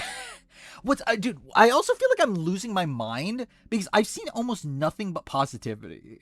Or at least I've seen like 90% positive. I've obviously seen like I watched Lasers play through and he hates it. And then like I've watched or like I've seen like a couple comments here and there, but like most people like it, and like I don't get it. I think Boss Rob taught Jonathan. We know because he said it like a billion times. Like he literally, actually, that was something that was so funny in the preseason is that he literally repeated like the same thing over and over and over again. Like the 3 pieces of advice he got from Boston Rob. That's literally what he would say in like every single interview. Brooke and Keeley's fake idol sequence. Which was episode 16? I mean, like obviously, I assume it's the fake. Oh yeah, yeah, I guess we haven't talked extensively about Australian Survivor. Obviously, very good week of Australian Survivor. I was a little underwhelmed with the Brooke and Keeley of it all. And, like, yeah, I knew it was happening. Like, David spoiled it, that it was happening. So, like, I knew it was happening. I feel like it was just kind of, I don't know. It would have been better if they got Ben out. It's like, yeah, it was fun. Like, it was definitely, again, definitely fun to see them do the fake idol stuff. But, like, I think the Richard Tribal is better. Yeah, it's like it leading to a Blanche vote off. What the fuck is Jimmy Fallon? Could not tell you.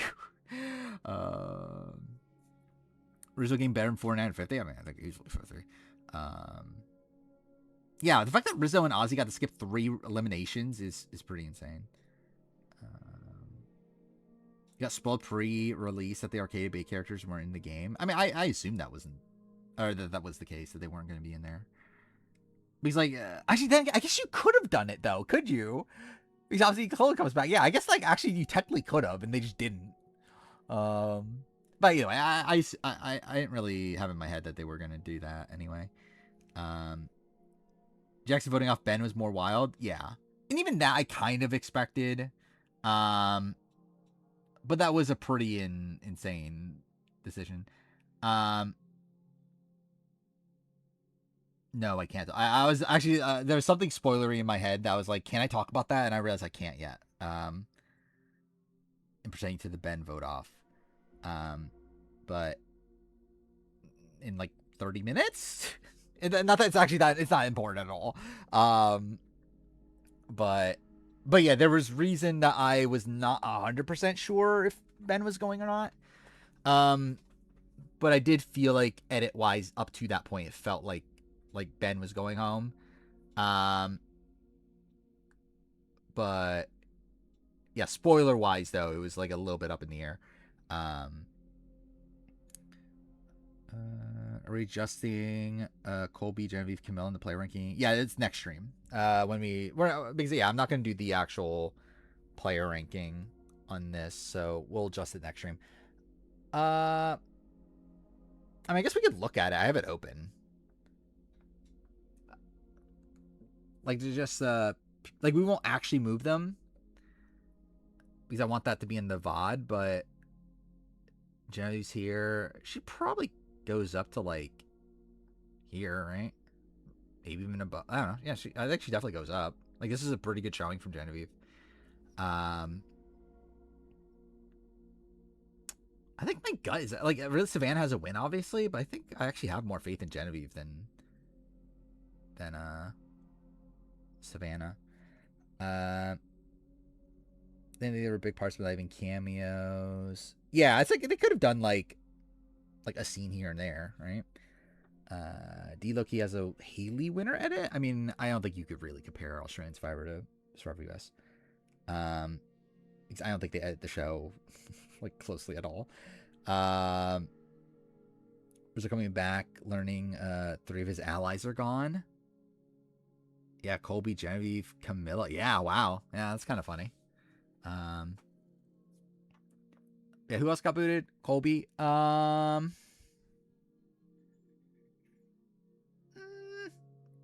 think there's an argument he's above Kathy.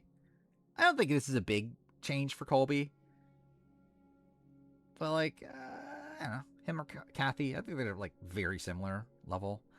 Then who's the other boot? Camilla. Where's Camilla on this? I think Camilla goes up. She might be like where Genevieve is now.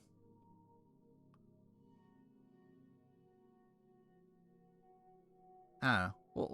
We'll talk it through next time. But like, I think my gut is like she's like in this kind of category. But maybe it depends on how much of a boost I give her for the second time of it all. But I just think like gut feeling of like my faith in her as a player, it is probably like around here. No, I don't want to move him now because I'm not going to actually work on the player ranking now. I want to keep him all in the actual, like I want to keep it in the VOD.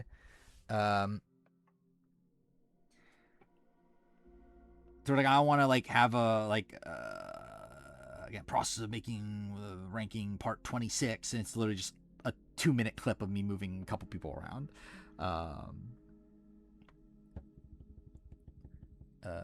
One of these 3 boots, 1 immunity. Who has the most potential of a deep run? Probably Genevieve, right? The thing about I don't know. It's like Colby deep run, maybe Colby. Win, I think probably Genevieve. I don't know how many people are like that. I don't know though. I guess like they did feel the need to take out Colby over Coach. And like they did talk about Colby as like the leader of the Honesty Integrity Alliance, so maybe he would have been targeted. I do wonder like what Camilla's overall standing was. Because I feel like Genevieve and Camilla both had like similar reputations. Like both of them were talked about as like, yeah, they're like big threats when you take them out now. Like it definitely felt like they both had like a pregame stuff affecting them here.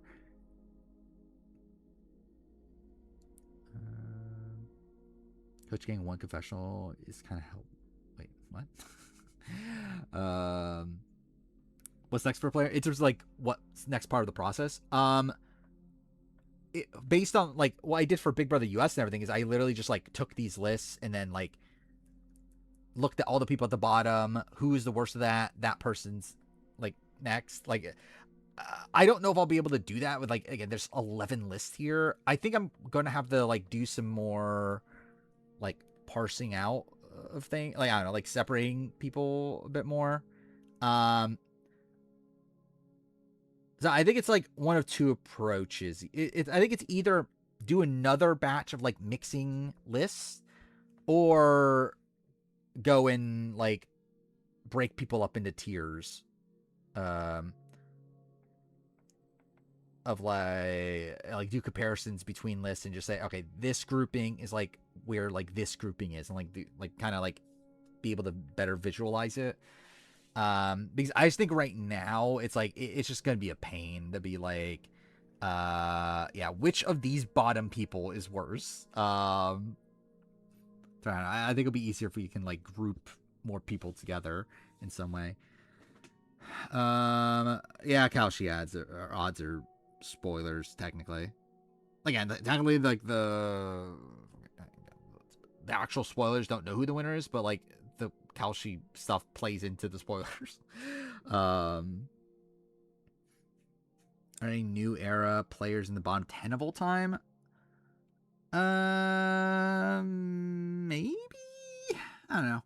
I have a different criteria for this list than I do for the than what I did when I did the top 10 worst player of all time list. So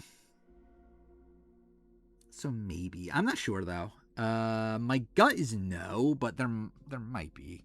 Like maybe I don't know. Is Banu a top 10 horse? I think Hannah Rose like I still don't know how to really assess her, but I think those would be the two options. I think like Charity's probably still good enough to be out of the bottom 10. Geo, I guess, is. Played Hades for the first time and you're addicted. I want to play Hades.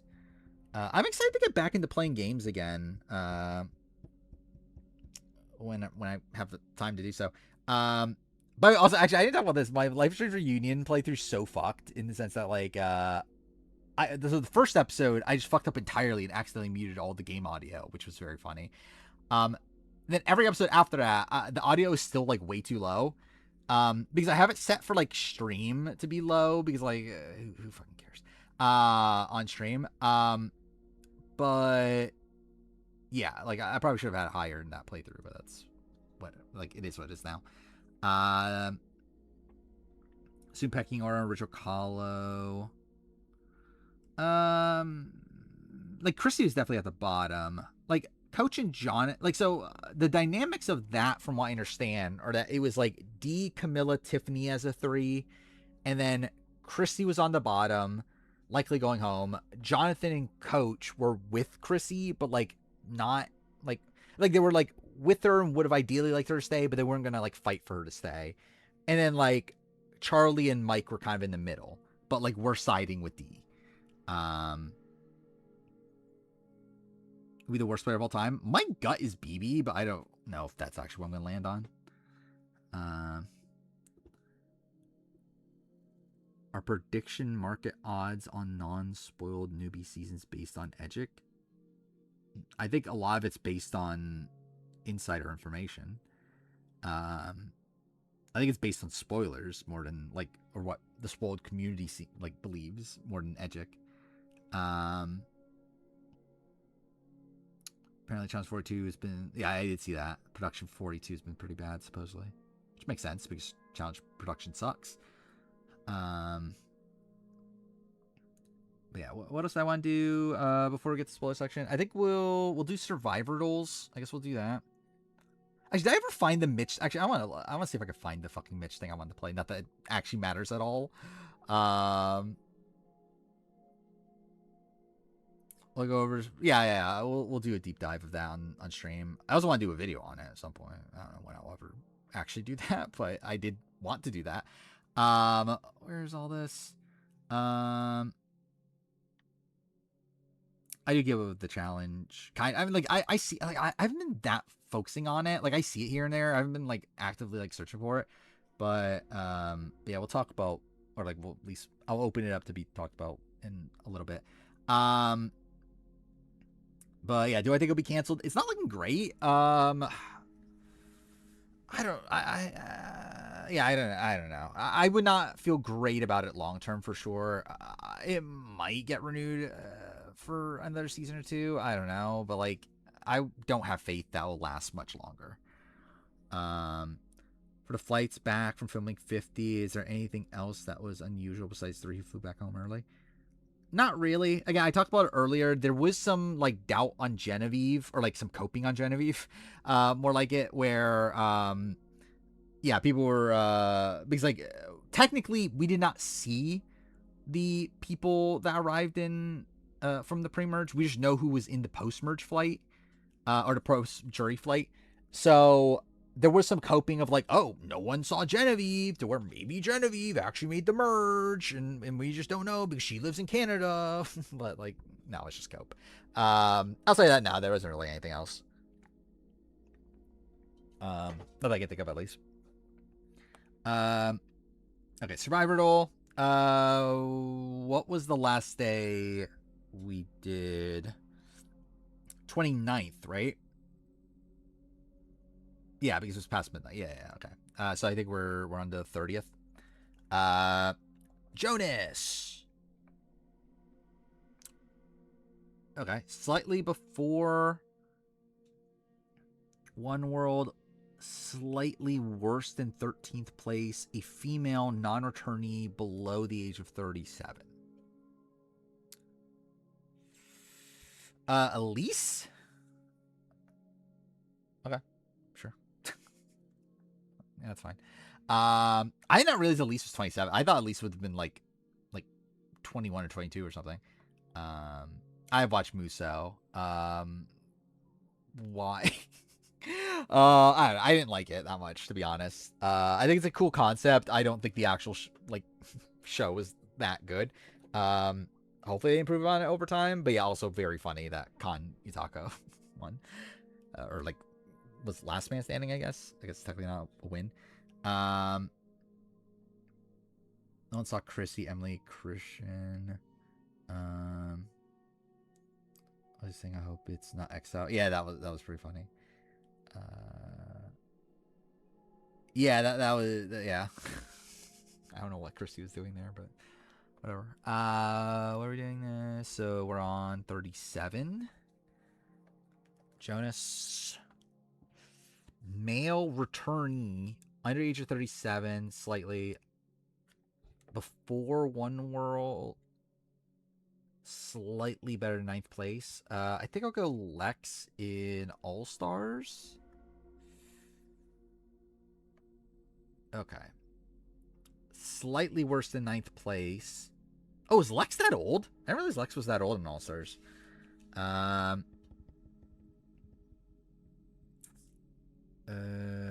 Where did Yamada? Yeah. Yeah, I did wonder, like, is Yamada the 50th person? Because why was it only 49 people? Which were in the street about what the next 2 seasons of Australia is filming. Not really. Like, I know Sawyer was talking about how, like, the intention was that they were going to do 2 seasons. But I haven't heard anything since. I haven't really been looking at it. Yeah, what's this tweet?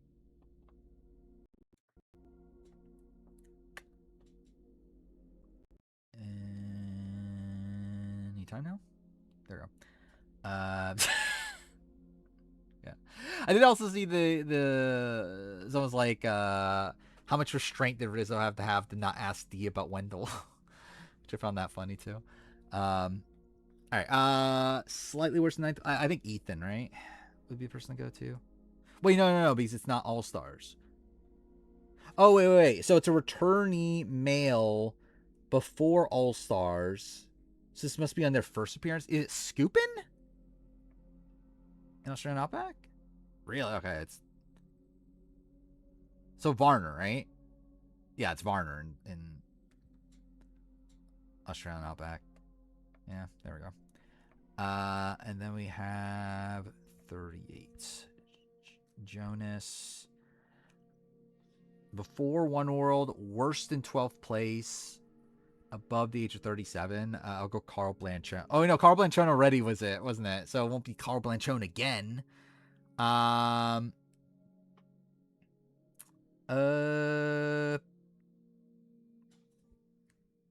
know, worse than 12th place. Who's in, I don't know, like Peter Harkey? Okay. After, so worse than 16, so it has to be like a kind of like a teen sort of season, right? Is it like, oh, it's not Yellow Tribe. I was gonna say Seiku.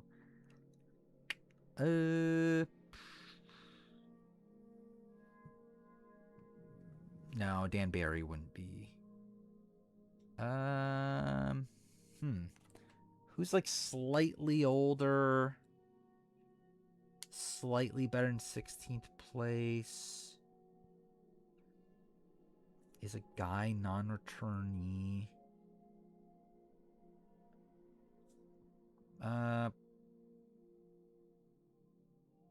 Jerry Sims? Oh, fuck. Below the age of 19. So after Tokenshin's, a non-returnee. So I think it's... Oh, Swan? Oh, no, it's not Swan. Okay, I guess that was completely... Oh, duh, he's returning. I'm dumb. Yeah, I think it has to be Nicaragua then. Nicaragua, worse than 14. Oh, I'm dumb. Worse than... Oh, do I keep on getting this mixed up? Where, like, I see the up, but I just, like, instantly think it's better despite it saying worse. Okay, so worse than 14th place. Okay. So it's so it's Nicaragua, I'm pretty sure. Is Jimmy, how old was Jimmy T? Was he in his 40s? Jimmy T was in his 40s? Dude, I thought Jimmy T was like 55 or something. Okay, all right. And then today's, right? All right. Jonas. Nothing. Okay. A returnee male after One World, better than 12th place, after 37, or above the age of 37. Above the age of 37. So I'll go Brad Culpepper in Game Changers. Okay. Before. Slightly worse than second. So it's not Philip. Wait, above the age of 47. What? Ty doesn't fit, right? Above the age of 47? Who's a male return? Oh, Scoopin. It's fucking Scoopin. No, wait. No. Scoopin is second, right?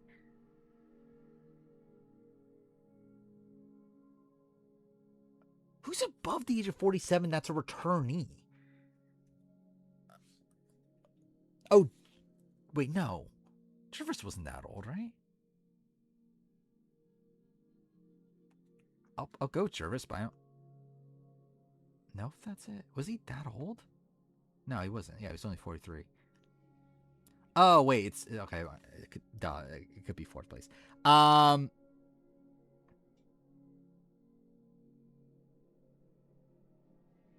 many placements off is it? Yeah, I think it is Keith Nail, but it's like which one? Well, actually, I think it is his Cambodia then, right? Okay, yeah, it's his Cambodia.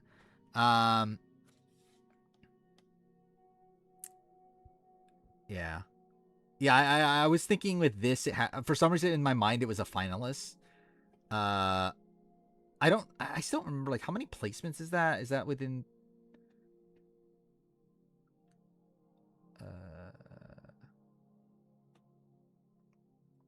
like, how many placements can be different by... Okay, so 2 seasons, 3 placements. Okay. Yeah. So either way, yeah, it could have been Keith from the beginning. Oh, I got a 100% reunion. I might unstream at some point. I don't know when. Lisa get votes? Lisa got vote. Yeah, Lisa got 1 vote from RC. Scoopin got 1 from Carter.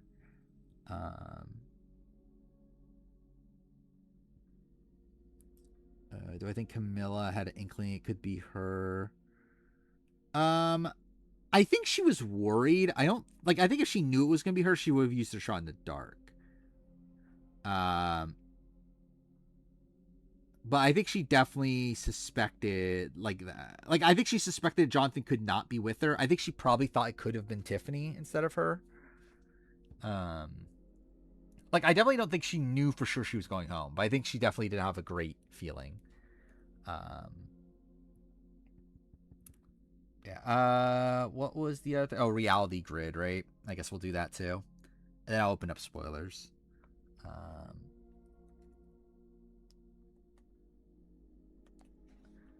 Let's see. This one. All right. 0 individual immunity wins. 40 plus confessionals. A season in Asia. Winner 0 immunity wins. Sandra. Go with that. 10 plus correct votes.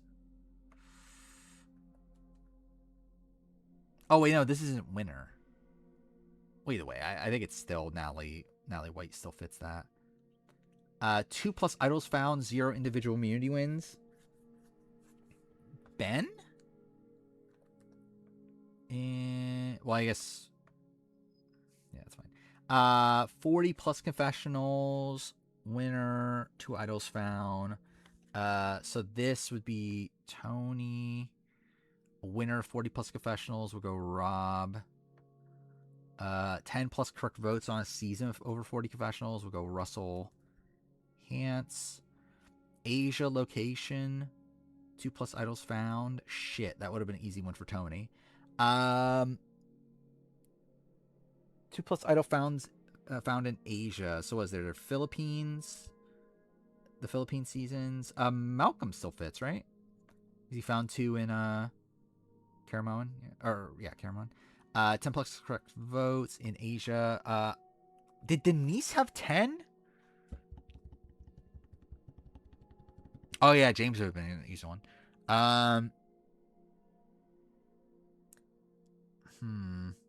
Hold off on that for now. This is Todd. Do that. All right, 10 plus correct votes in a season in Asia. Did Denise have 10? Did Jeremy even have 10? Again, it's tough with like these seasons have split votes. Like maybe did Brian Heidick go to 10 tribals? Let's see. 3, 4, 5, 6. 8. I don't think he did. I think he only went to 9.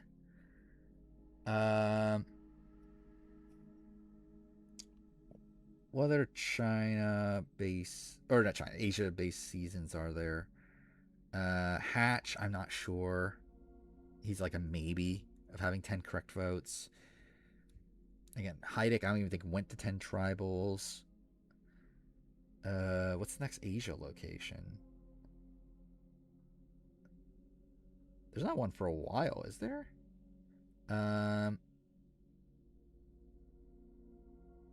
Yeah, it's all like Oceania and like South America, right? For a while.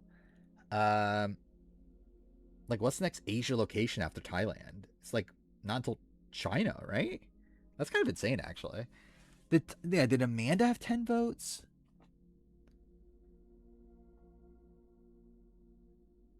She might. I think it's like on the edge. I feel like it's probably around 10. Yeah, I'll just go Amanda. We'll see if it's right. Really was wrong. Fuck me, dude. All right. Oh well. I thought it was like exactly 10. There were 9 answers. Caleb. Dawn. Maybe I should have gone Dawn. Actually, I don't know, because split votes fuck it up. That's why I wasn't confident. Okay, so Denise was a good answer. I should have gone with Denise. Jervis. Rudy. That's kind of surprising, actually. I guess, like, Rudy did vote in the majority during the Sonya vote. That probably gave him the edge. Yeah, so Hatch wasn't one of them. Spencer, really? So Spencer got it in, what, Cambodia? Actually, I guess he did go to a lot of tribals. Well, I think he even voted correctly at some of them. Yeah, whatever. I forgot Reynolds fits into that. I know that one's kind of easy.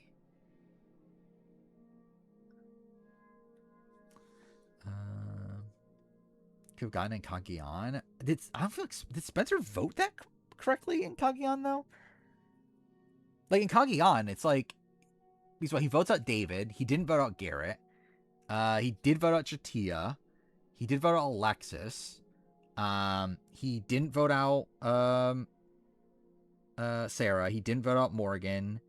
He voted out LJ. He did not vote out Jeremiah. He voted out Jeffra. He did not vote out Tasha. He voted out Trish. Yeah, he only voted correctly, I think, 6 times on that season. I attempt to kill everyone in friend zone Chloe my next. I will do the opposite, probably. I thought it'd be funny to speedrun. And, like, I think in general, like, I would like to speedrun True Colors again. I'd like to, like, get back to speedrunning Life is Strange. I just think it'll be funny. Especially now that I have, like, this set up to, like, properly stream, like, a speedrun. I would like to eventually get back into speedrunning, but I don't know, like, when.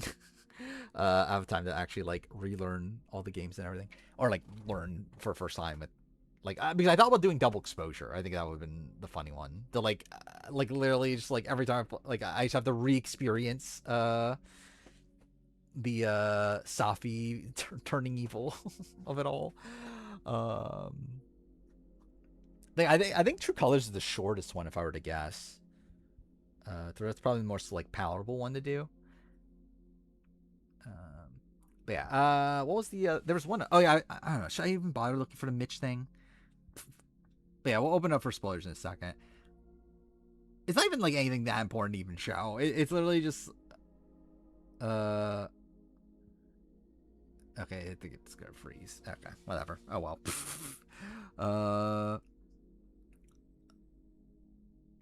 Load. Halloween game looks fun. I haven't seen it. Like I haven't looked at it. Like we're talking about Halloween, like the movie franchise, but like the game of that. Which yeah, I haven't been paying attention to it.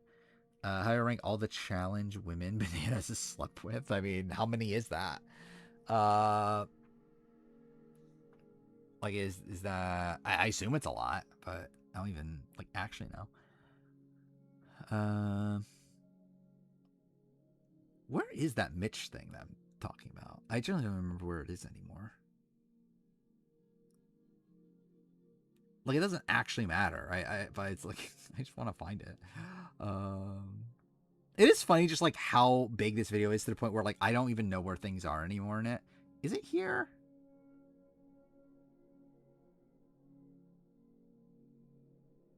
What is this? Oh, this is it. This is it here. Not that actually matters, but I'll just play this. Also really praising Mitch to an insane degree. I love him. I want him on the show. He's an amazing human. He's an inspiration. He deserves this adventure. I love Mitch. I don't know how else to say it. Made me a bit worried about a Mitch return. You have a lot of people going, wow, the guy can play the game. He's one of my favorite Survivor players. Which thankfully we didn't get. I didn't like Mitch. Mitch kind of sucked. Oh, we have Jeff. So stupid.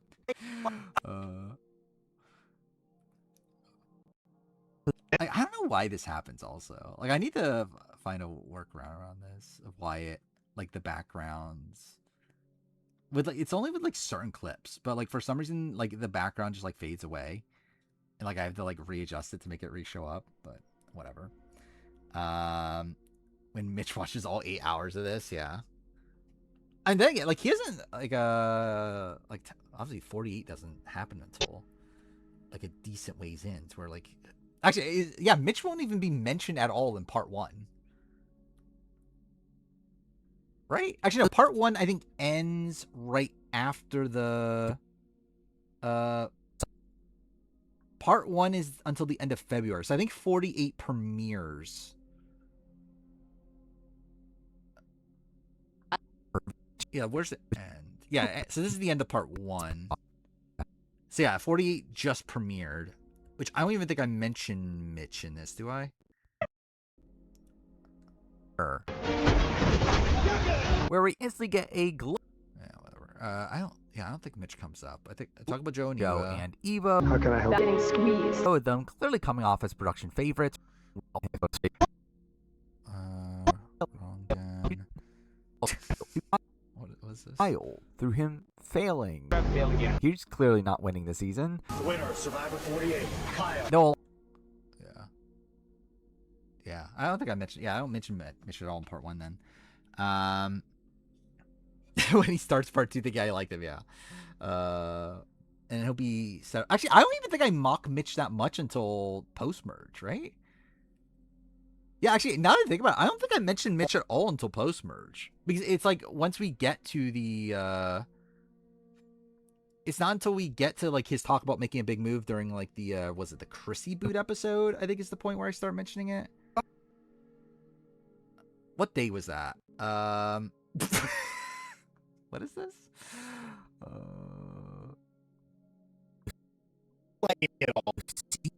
What is this? I don't even know what this is. What am I talking about here? Oh, is this New Era Massacre? No, this is okay. This is talking about CBS Epic. Sorry. It's also leading to this notion that Jeff Probst must be really angry at how Survivor 50 is. Yeah, I guess that's representation of Jeff Probst being angry. Yeah, I don't think. Yeah, Mitch doesn't get mentioned until like part 3 then, because part 2 ends at the end of March.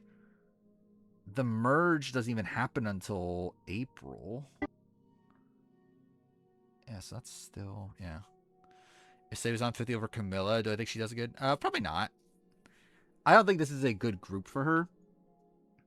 I think she does probably similarly to Camilla. Like I think I could definitely see her working with like Dee and Tiffany. Yeah, I don't know how well she like. I definitely don't see her working with like the coach, like Jonathan sort of people. It's like Ashley. Which Ashley? Did he actually like? I doubt Natalie Negrotti and Johnny Bananas actually like fully hooked up. Did he hook up with Ashley Mitchell? Like when that happened? Now I'm on the search of the first Mitch reference.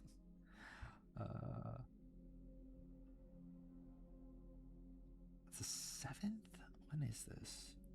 In terms of 48, I think it's still after this even. Where's the 48 episode? This episode. No, that's not it. Oh, no, this was the episode section. Yes, this is the Say Boost. This is still after this. Yeah, so he doesn't get mentioned to what, like the 16th? Like April 16th? Only one that had high expectations for Camilla preseason. From a gameplay perspective, probably. Like I'm wait, what the fuck? How did I go this far? Yeah, I did not have the greatest or like I have high hopes for Camilla. Like I felt like there was definitely a lot of like a big target on her back and whatnot. Oh, here it is. This is the first mention of Mitch, I think. Focus on Mitch's big move. Mitch. Fights back. What does Mitch. do? Come on, Mitch. Like, you have to make a move somewhere. Which is surely coming and will surely not be mentioned in every episode following this. It's the biggest joke in the game. But more. Yeah, then I do it every single episode. Would Joe ever happily vote correctly in the game? I mean, what were the, what, he was, like, fine with Jenna, right? I guess, actually, no, that's debatable. Yeah, actually, yeah, Joe's been kind of on the bottom all season, right? I wasn't really expecting that. Like, Cameron guesses on the Redemption review, yeah. Yeah, definitely... Yeah, I mean, there definitely will be a lot of like generally it's like it is funny how like when we start off his edit, like Cameron in the premiere, it's like talk about how like yeah, like oh you have to make these big moves and everything, and then he just like by the end doesn't do it, and then now it's like still just like he has still not made a move. So yeah, that's so cool. Yeah, I'll open it up for spoilers now. We're at what? Yeah, 140. Okay, so take off this part. Reality TV. Okay, yeah, that's fine. I'm just gonna leave that. That's fine, right? Does anyone actually care? And also I'm gonna play Assassin's Creed Shadows, which I will definitely finish at some point in my life. Potential ad. There we go. Yeah. I still don't know who's winning 50. I think it's still really fucked. I don't like. Yeah, I think it's probably this was overall a better episode for Cirie than Aubrey, but like, it's still not good for either. And also, I think spoiler wise, like this is like good for good for Aubrey, spoiler wise, right? Because that means the entire pre-merge was correct from OK Line. Actually, I know I forgot with OK Line. Actually, was Genevieve and Colby switched? That might have been switched. But like I know one of the Cirie spoilers was that Genevieve makes the jury or whatever, which that obviously isn't true. Steph is winning. That'd be so fucking depressing.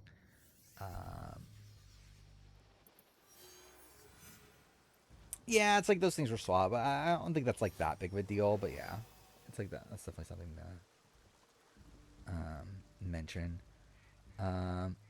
Was Aubrey's story going forward? We'll have to see.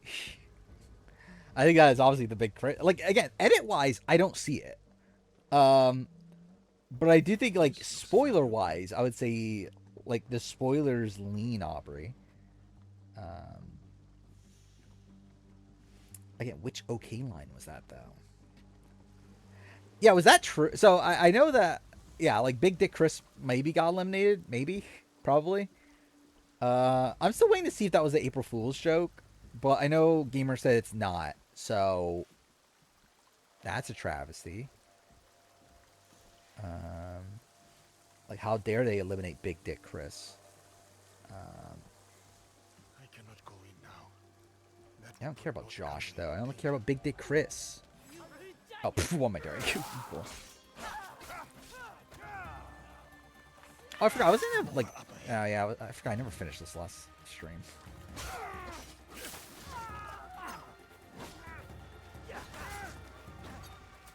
I love, like, so I obviously I mentioned this like during the daytime stream that, like, about Cassidy's mom, and like I started following Cassidy's mom. I just find it so funny how, like, literally every single time I open Twitter now, it's like a post from Cassidy's mom, like posting like some sort of like fan cam or like something about Cassidy.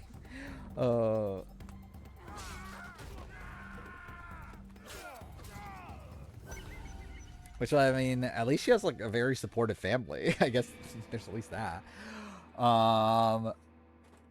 Give you a bananas win? I would rather not have a bananas win, but Cassie's mom's gaining followers. Yeah, I think she's over 100 now at least. She's only at like 90 something, right? Laws is winning AU, obviously. Yeah, so with AU, it's like, I think I still lean Caleb, but like I do think it's like very up in the air. I just don't think Jackson, like, I think like the thing is like, I think when Caleb is shown well, he's shown like really well. Where like Jackson, it's like this felt like kind of a lacking, like, for this being his like big move of taking out Ben. I don't think this was like that good of an edit for him. And I think like practically I could definitely see Jackson losing, based on exit press stuff. Well, spoilers, but I think Caleb. Well, I think so, just because, like, who the fuck else is there? Like, I think even without spoilers, I'll be Jackson or Caleb. Because, like, no one else is winning. Like, looking at everyone else, Cam, definitely not winning. Laws, barely on the show until now. I think that, too. I could definitely see it being a close vote. Like, I think they're doing a lot to set up this, like, Jackson... Brooke is not winning this season. Brooke would have been given a much better edit if Brooke was winning this season. Like, there's no fucking way Brooke would be winning this season with the edit she's been given. Like, if she was winning, she'd be, like, all over the edit early on. She's only being shown when, like, absolutely necessary now. Keely also barely was on the show during the premiere week. Like, it feels more like a final boss than a winner. I think there's one. Sally has gotten good content points, but just not enough. Like, barely on the show. I think generally, I think there's an argument Sally's playing the best game right now. But, like, she's just not on the show enough.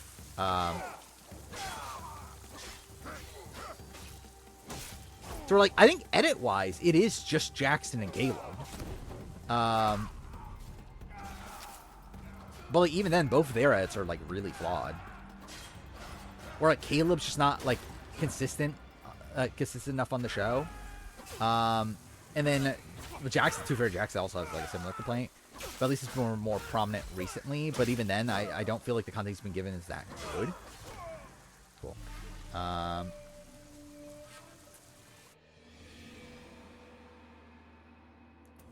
would Caleb be purple last 2 episodes? Why would Jackson be purple the entire, like, previous week? I don't fucking know. I don't know why any of the decisions are being made at this point. Like, and none of them are winning. Edit-wise. Like, they all have really fucked edits.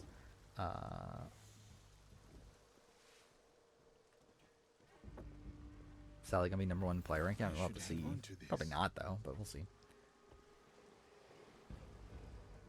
Robert Jackson. I don't know. I don't think either of them are that good.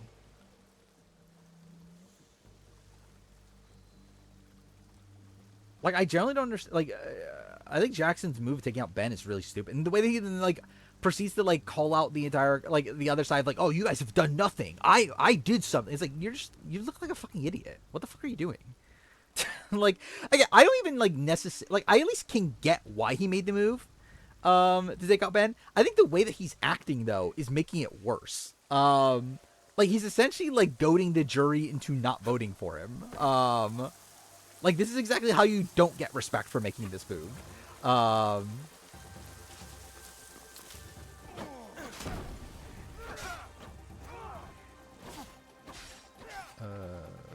True thing, the wrestler in Jackson's trying to do TV. I could see it. I mean, I think a lot of people like this season. I think it's interesting, like the overall like culture of Australian Survivor at this point, which feels like it is like, or like I feel like the show just very much promotes like hyper aggressive gameplay, which is interesting considering like it's like kind of the antithesis to Survivor US. Even though Survivor US like promotes intensive gameplay, but doesn't incentivize it. I feel like Australian Survivor like kind of like because like a lot of people on Australian Survivor like don't know the show. Like almost none of them have watched the show. Yet they're coming into the season like because like you would think like with Survivor US the problem like back in the day is that people would come into the show and not know what the fuck they were doing and they'd just be fodder. I feel like nowadays Australian Survivor like kind of has the opposite thing of like people don't know the show and because that they're playing like really chaotically. And I think it's obviously working out better because of that. But yeah, like Jackson is someone that like in Ben, same thing. It's like both of them like supposedly knew nothing about the show coming into it. Like they never watched the show before getting on the show. Yet they both are like playing these like very like hyper aggressive games. And it's like it is interesting like that there are a lot of these people that just don't know anything about the show coming into it and then are playing super hard. When like I feel like we've been conditioned to see these people not play that way on these other shows, at least in the US. Ben winning All Stars 2. I mean, again, I think I see him as like a Loki on like All Stars 2, where like he feels like prime merge boot on All Stars 2. Letty was never eliminated. Was it said Letty was eliminated? I generally have not been paying attention to spoilers that much. To where like I don't know the ins and outs of what like I know I've seen. Yeah, Chris was eliminated. Leo was eliminated, right? And then someone else, Josh was the other person, right? That was being talked about. But why are there so many more women than men right now? Like I assume it's just that we don't know who the women are that are eliminated. Like, I literally know absolutely nothing about Josh.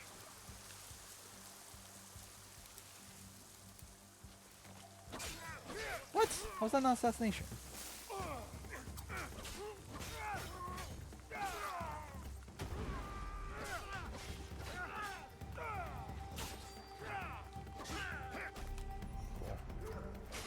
Dude, I'm fucked. Like, in the game. All the POC gone, his car running it would make sense. He's hot though. Well, good for you. Is he hotter than Big Dick Chris though? Only guys that are left are CT, Bananas, Will, Justin. Yeah, that's not the most exciting group.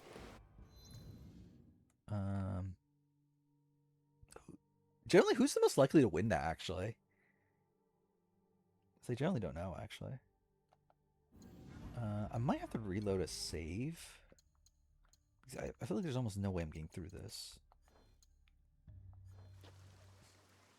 Oh, you can quit current quest.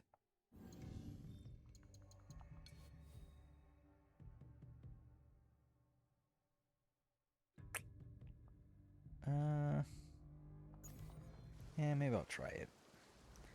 CT or Will? I don't, yeah, like what shape is CT in is kind of the issue. What if Will just wins? I think that seems very viable. CT versus Chris elimination. Yeah, I forgot about that. Actually, Chris has never been on a season with CT until now, has he? Obviously, there's only been one season that Chris has been on, but like, but that would be an interesting matchup though, of CT and Chris. Legend Party asks fans at our watch party how they feel about Suri wins. If he's going to be an amazing season. Yeah, I mean, I think I think that would point towards a Suri win. Would be Parvati saying that, because I don't think, like, would Parvati be saying that about an Aubrey win?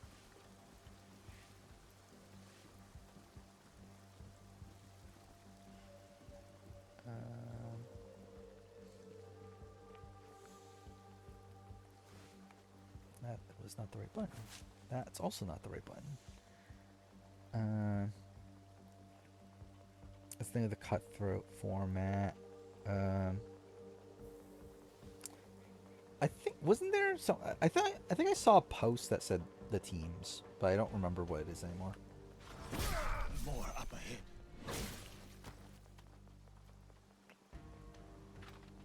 I guess I should do stealthy.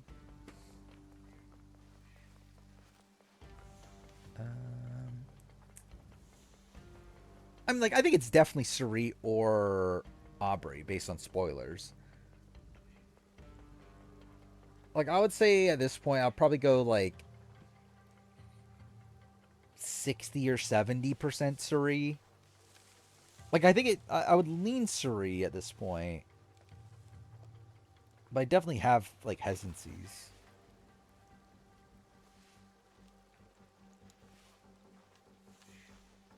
You there. I mean, Cassidy win would be fun. Like, I'd like to see it.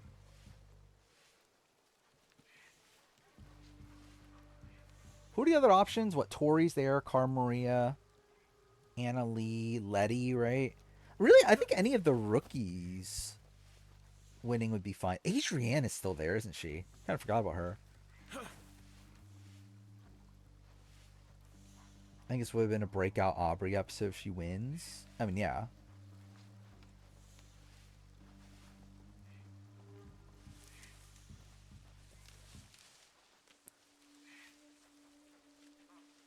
I saw that.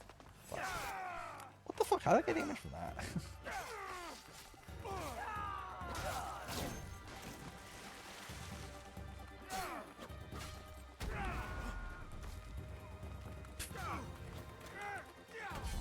Dude, okay.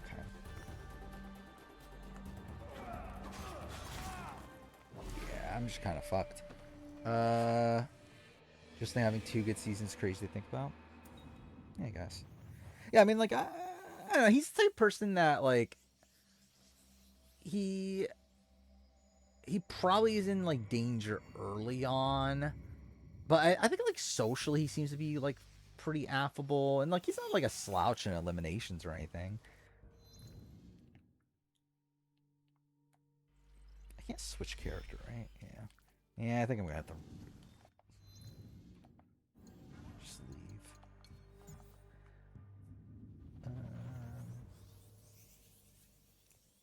Yeah, I knew there's for some reason more women.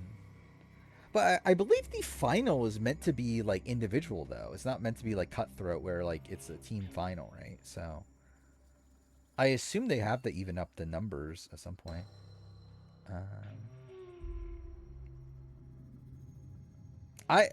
Winners at War, I actually don't know. I got spoiled that Tony was winning like fairly early on. I don't know. Like I didn't even know about the Nick thing until like more recently.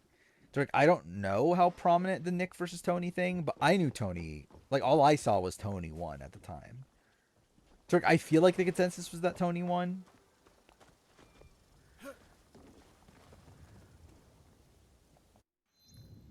But yeah, I know there were like obviously Nick truthers because of Survivors Unite.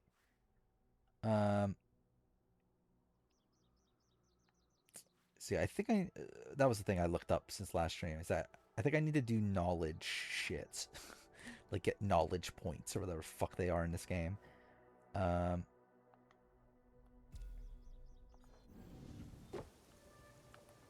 wait, was that not where I'm at?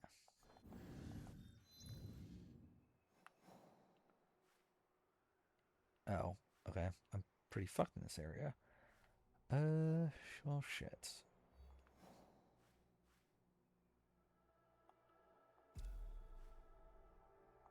Fast travel. Okay. Kessie's mom has 116 followers. Well, thank God. So she's gotten what, like probably like 30-ish since my last stream. Like, she was in the like she was like around 90 or so, right? How should be the biggest 50 scam? I think it'll be fine. Like, I generally want to know with that, like, what came, like, yeah, like, what came first? Are people betting on Kalshi because of the rumored spoilers about Aubrey, or are there actual insiders that are voting for Aubrey, like, putting their money on Aubrey?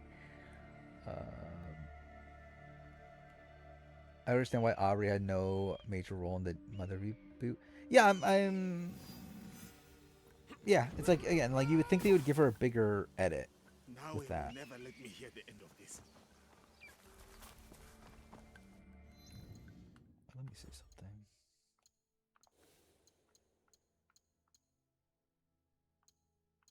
Oh, is that not knowledge then? Okay, how the fuck do you get knowledge points in this game?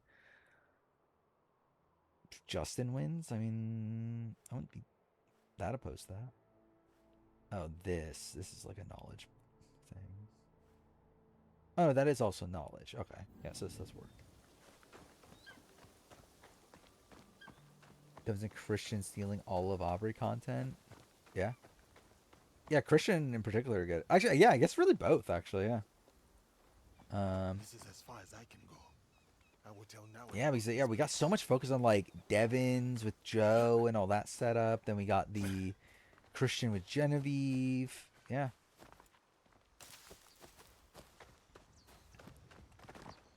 Like really, Aubrey. Like I'm actually trying to think it through, like how much content Aubrey actually got in this episode. It was like a lot of it was like around how people knew about her advantages, right?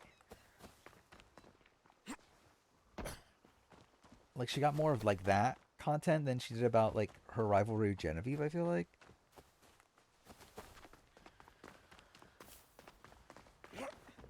Yeah, that could be a thing, but I don't know. I cannot continue. Also, like, not that much setup of like the Suri Aubrey dynamic, which to be fair is like bad for both. But like that's also kind of interesting. Considering like I would assume that they're gonna be very closely working together. What the fuck is that? A pet? What? This is as far as I can go. I will tell Nawe about this place. Oh, is that a thing?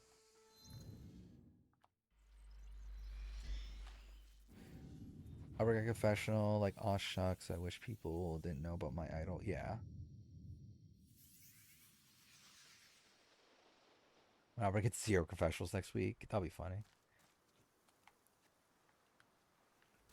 Watch Suri and Aubrey get 0 confessionals.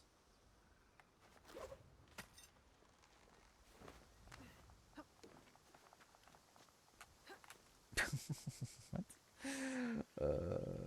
SFN is getting a boner when Aubrey shows up, obviously. I'm sure.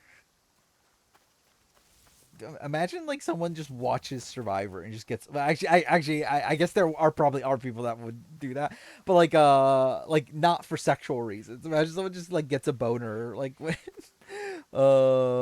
like imagine if someone's like watching like imagine I don't know if I don't want. But anyway, imagine like someone's watching 48 and then like, oh my god, Joe's getting good content. Like someone's like that invested in being proven right ethically. A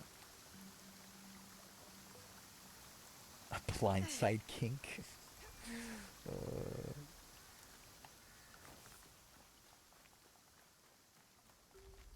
Dude, what the fuck am I looking for here?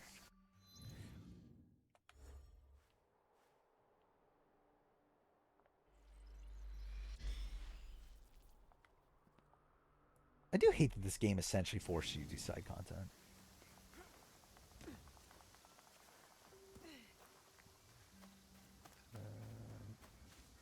That's oddly specific. I mean, because that was the first example that came to mind of like edgically about Joe winning 48.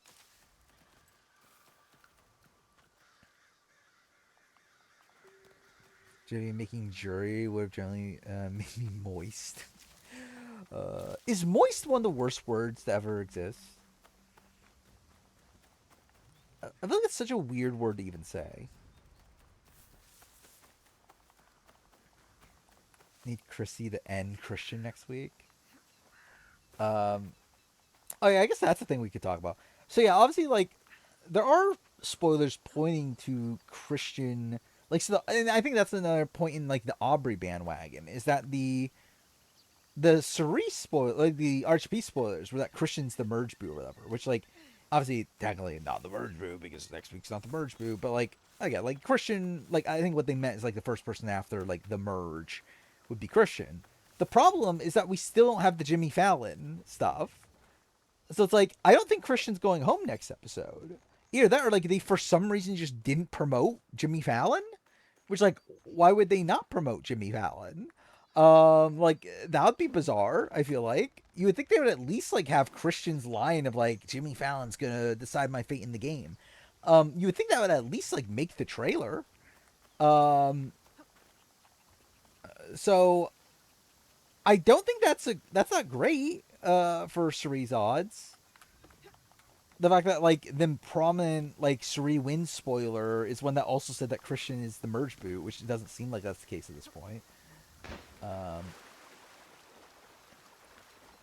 No confirmation of Jimmy Fallon's involvement. Jimmy Fallon himself has said that he is on, and Jeff said that Jimmy Fallon is on. Like they've said it. I don't know if he like. I don't think he's gonna show up, but like he is involved in some way. Like unless they like just both lied about it for some reason. Also, Christian has a confessional about it for some reason. Like,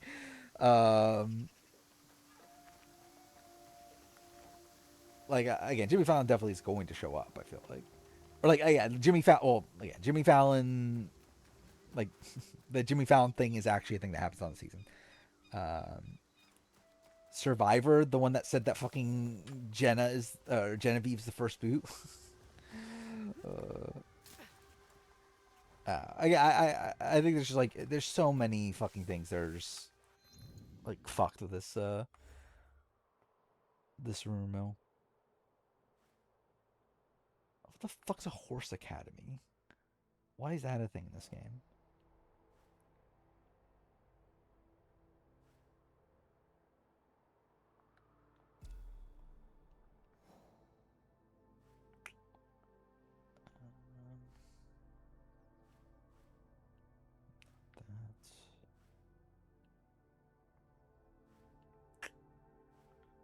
I don't have a fast travel location near here.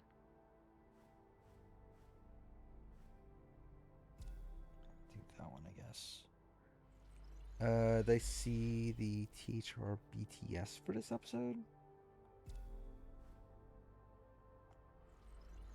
THR BTS. What are we talking about? Okay, line spokesperson's killing you. What? Jimmy Fallon is in Mr. Beef's briefcase. I can't wait.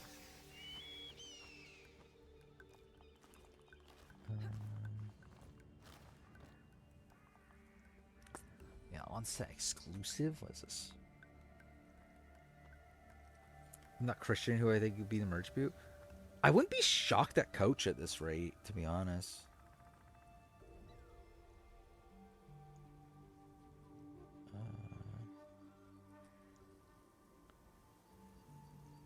Actually, this is kind of interesting. Okay, I think I'll react to this on stream.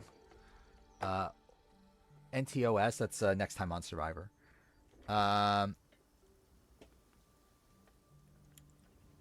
Actually, wait, let's do this real quick, just in case. Claims D's one of the next 4 boots. Makes sense.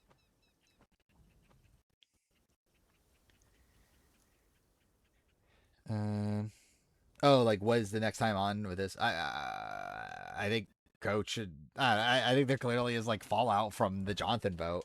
I do think the fact that Coach is focused on probably leans more towards he's not. The boot, but I don't know. Yeah, all right. So this is the Hollywood Reporter article. Okay, fuck me, dude. Okay. Yeah, actually, I should have opened this up on on Opera GX, but whatever. Yeah, let's see if there's anything interesting in this. Yeah, Camilla was shocked, which is interesting. So yeah, like Camilla seems to be generally blindsided by this. They claim D, Coach, Chrissy, and Christian are next 4. I think it makes sense to do. Yeah, I think it does make sense.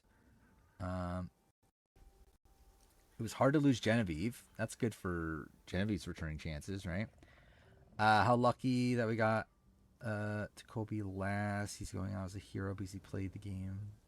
Cool. He's going to feel good again. I feel like that's kind of a weird, like, I don't know, description of, like, Colby on his way out. But okay. I don't get why they did it in this order. So, like, by the way Jeff's describing it is that, yeah, it was always going to be in that order. Why? I don't get why that, like, why is the order the inverse of what you would think it would be? For the tribals. Like, why is the team that did the best and also had the less time to scramble also the first one to, like, go to tribal? Like, that's very strange. But whatever.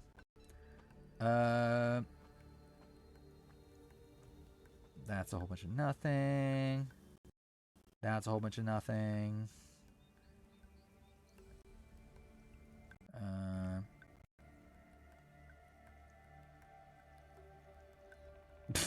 It's not just a triple elimination. It's a blood moon. Then in future seasons, maybe people should go. Please don't tell me it's a blood. What the fuck are we doing? Why are we actually calling it a blood moon?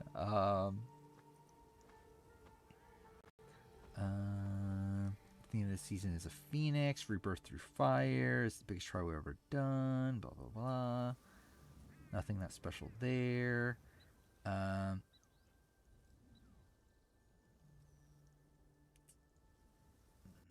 I don't really care about any of this stuff.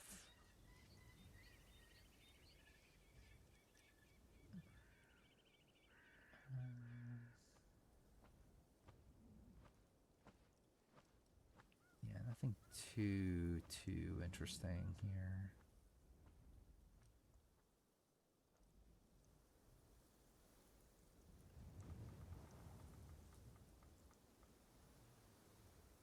Okay, they're actually doing like a full-on retelling of everything. Do we need this? Like, of like what the fuck was said, the mat chat and everything. Oh, so they did do medical. Well, I guess you would expect that for medical checkup on Colby. I'm surprised they even allowed Colby to compete in it if his foot was like that badly injured.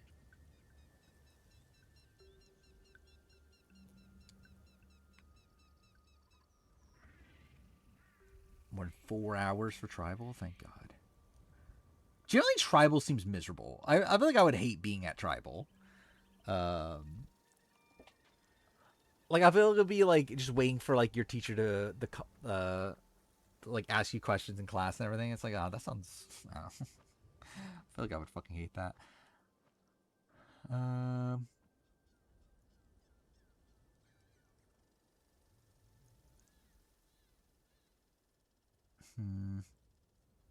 Yeah, I feel like not much like truly new here. I was hoping for like more like in like I feel like that first part about like Camilla and Genevieve and stuff was kind of interesting. I'll say that. It's like, I don't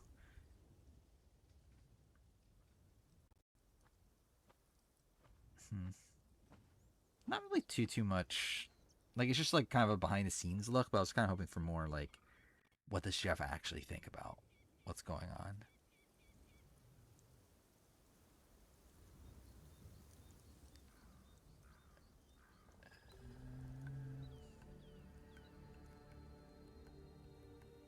I could sense it.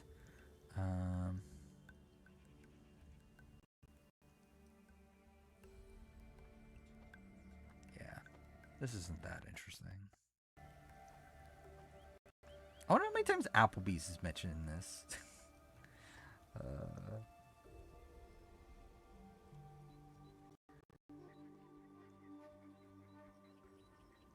It's unique to me because we were friends for years back when I first started. There were only a few people who had played.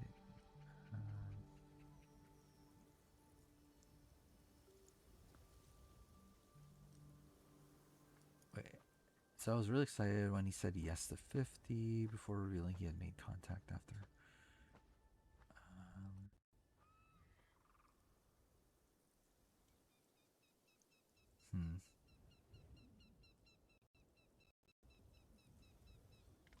Yeah, that's it. Okay. Yeah, that wasn't the most interesting thing. Why did he say the teams shows how they go to, wait, how they'll go to tribe? Is that thing he said? Kobe didn't get voted out. Do I think he gets met back in the future? Probably not. I don't know. It depends on how bad the injury is. But like, if they kept him out in for this long, I doubt it. I think they probably just would have done like the Missy thing, right? Like probably like told him, hey, you can't compete in like this challenge or whatever. But like, it didn't seem like, unless it got like re-injured in the fall and everything, like to the point where like they need to pull him out. It didn't seem like it was bad enough for them to pull him because they would have just done it already by then, right?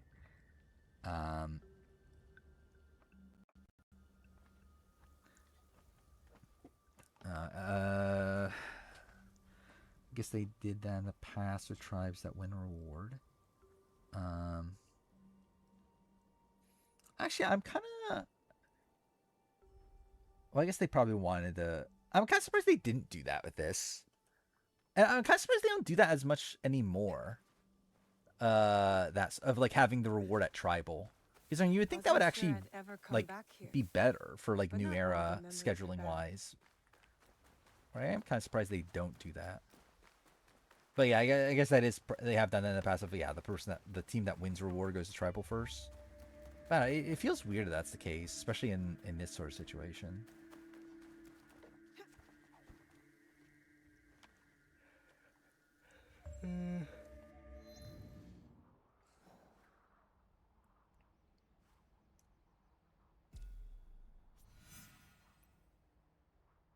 Such as a side mission. I don't get how the side content in this game works.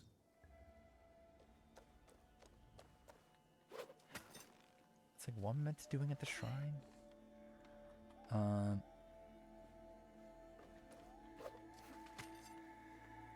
They chose the order. Why would they allow them to choose the order?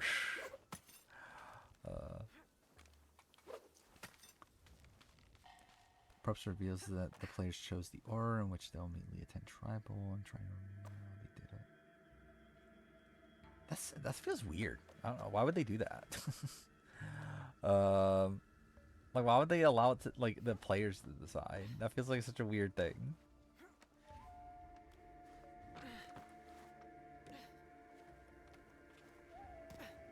I just saw someone randomly post on Twitter of like who's on each team and the people that are left. But yeah, I don't know how true it is.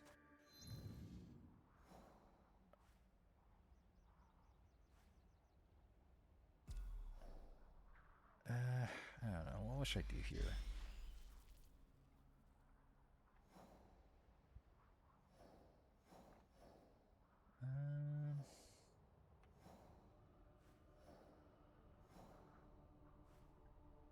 This is the one I was trying to do, right? I guess I'll try it again. I don't know what I'm doing in this game at this point. Yeah, it's like, why would you want to go first? So, like, was it the team that won decided the order? Because, yeah, that's even more confusing. Of, like, yeah, why would they actively want to go first? I guess, like, if you're the people, like, if you're someone like Chrissy, Jonathan, if you're, like, in the majority, I guess you do want to go first to, like, lessen the amount of time that, like if you're Chrissy in that spot, like, I guess you do want to lessen the amount of time that the other people have to like campaign and everything. But like I feel like it was fairly straightforward if I were to guess. that it was always going to be Camilla or Tiffany, like 1 to 2.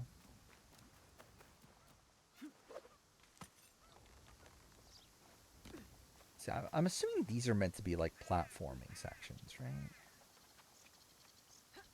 Like these paths.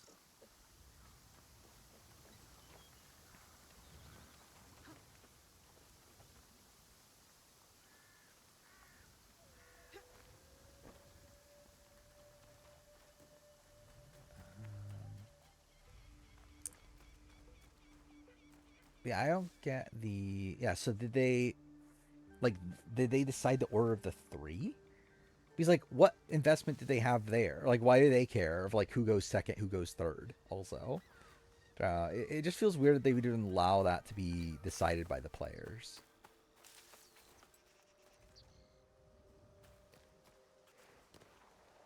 Okay, cool. Should I just give up on the game? Because I actually don't really care, right?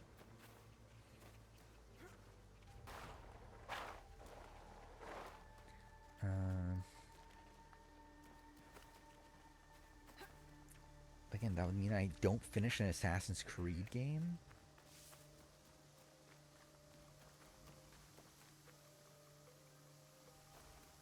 Obviously the greatest series of all time. I generally can't even tell you the last time I thought about Assassin's Creed.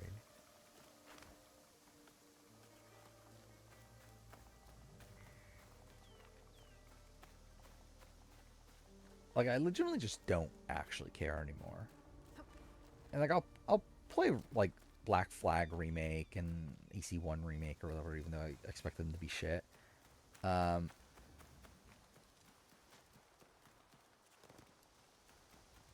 yeah, I legitimately like just don't care about like anything after like, I don't know, Origins or whatever at this point.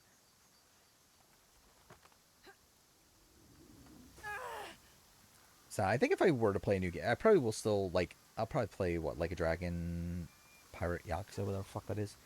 If I do move on from this, I do want to do the random number generator idea. I think that's fun. I just feel like I probably should finish the player ranking first, so there's not many like distractions.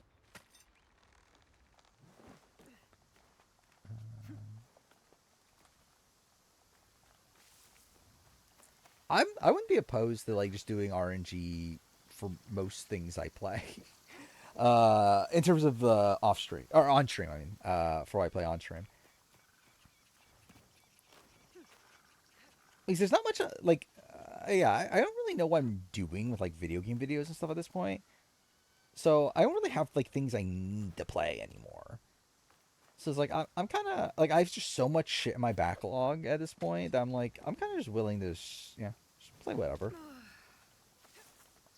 Especially if it's not like a game that I'm like that invested. Like obviously like I think what I'll probably do like let's see, open the backlogged on here. What I'll probably do is I'll go to my backlogged. Yeah, like here. So like on my backlog on backlogged, I have every game I have the ability to stream at this point. Whether that be like a game I own physically, digitally, or is on Game Pass, even though I don't have Game Pass right now, but like I could get Game Pass back, but I'm not like dying to. I think what I'll do is I'll just do random number generator. Like I'll do random here. Like, then, yeah, like, first game comes up. If it's a game that I'm willing to stream, I play it. Like, this I'd be willing to stream. So, like, I would just play Chorus, or whatever the fuck this game is. Like, I would just play that. Though I think there's also, like, games I don't want to stream. Like, to give an example, let's see if, like, something I wouldn't want to stream. Definitely not Police Simulator. That's not a good example. That's also not a good example. Fuck me, dude. Okay, it's just not gonna give me a good example now, I guess. But I haven't played Core. Yeah, I don't know if it's like, okay, I guess this. Like this is a game that like I would not stream. Like this is like a narrative like puzzle or adventure game. I mean, like this is something I would not want to stream. So I would just like probably move on to the next thing. I think there's like certain games I would rather play off stream. Like Gears of War, I probably want to take seriously and play that on my own. It's like I don't know. Like I definitely won't play yeah, I think there'll be like games I'm like I'll skip. Like I think I'll like yeah, I'll like end up like certain games I would want to play off stream. I will just skip in the random number generator, and then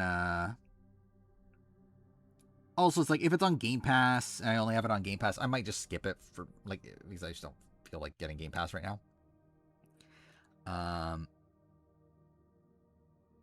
Yeah, like this I think is only on Game Pass. So I think I would go to Tomb Raider Legend, which that's like a maybe. I don't know. Like this is definitely something I will be willing to stream. This is like kind of like a I don't know. Maybe I will, maybe I won't. But I think that's what I'll do eventually. But yeah, I think I'll probably wait until 50 ends. Is probably a good time to start doing it. Well, I'll do it. So I think what I'll do is I'll do it the stream before. Like I'll do it the stream. Like yeah, stream at the end of the stream before. I'll do the random number generator to decide what game I play the following stream. Is what I'll do. That way I can have it already like set up for when I stream it. And I think it'll be a spot where like at least with most games, like obviously I guess if it's like Police Simulator or something like that, I'm not gonna like take it too seriously. But I think with like most other games, like I will actually try playing the game and like see if I like will finish it on stream or not. Like with Chorus, like that'll be a game that okay, I'll actually try playing it and see if I finish it. Is it at some point in the 50 preseason that there was a spoiler related to the tribal set? Was there something related to tribal sets? I generally don't remember anymore. I know there was a jury thing that we just now know is wrong, right? That there was like the jury seating like seemed to be that people were like speculating is like enough for a 15. The jury starting at 15, so we were saying, oh, maybe Genevieve's on the jury, but that wasn't a thing. Exile. What about Exile?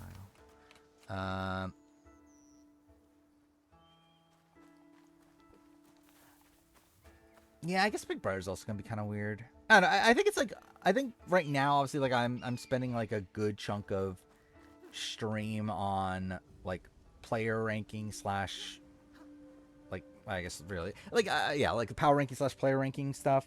And considering that's like every stream now,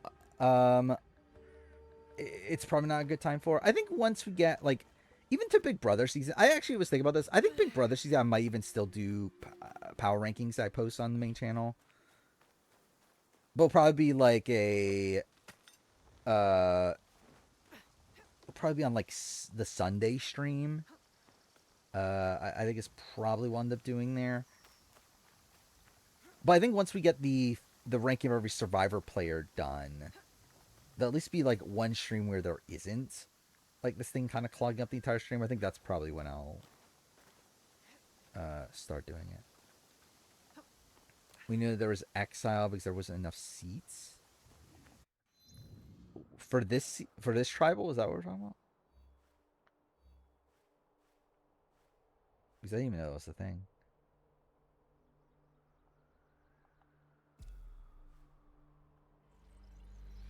Regen convo, best moment in the entire episode. Yeah. Also not great that like it's kind of unexplained from a Suri perspective, right? Like why is Suri telling people about Aubrey's idol? I think that's also just in general that's a kind of a weird thing where like Also, we see everyone spreading all this information, but I don't get why they're all spreading this information.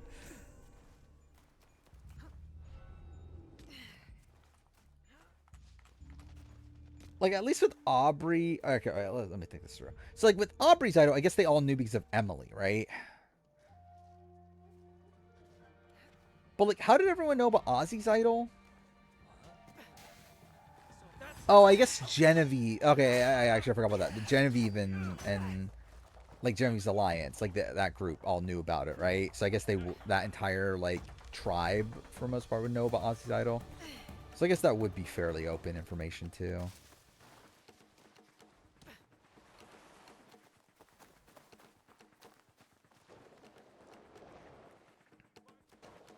They merged to just hash the idol. Yeah, that kind of is. That was most of the content there.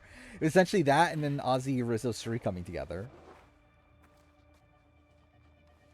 Okay, fuck me,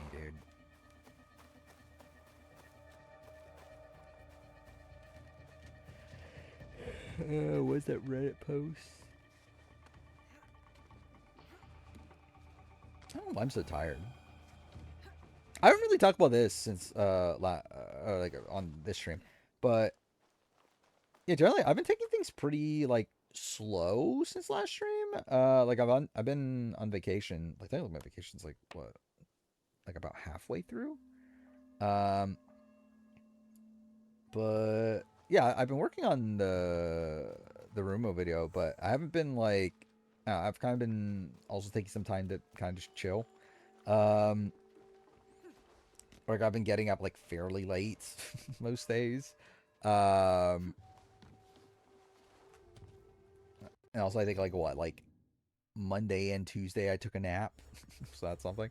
To where ideally I would have gotten more done the Rumo video, but yeah, I haven't really been like going like super all in as much as I've liked.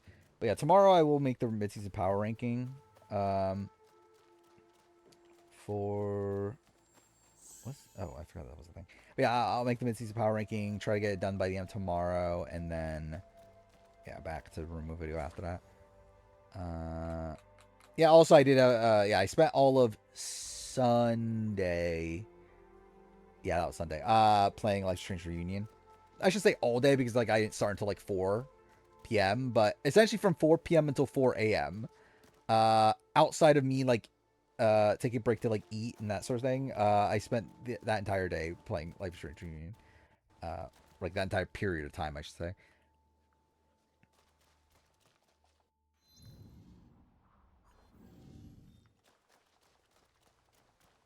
This Jimmy Fallon and Christian next episode? It doesn't seem like it, right? You would think Jimmy Fallon, like they would have promoted Jimmy Fallon if he was on. I'm more inclined to think the spoilers about Christian being the merge boo are probably just wrong.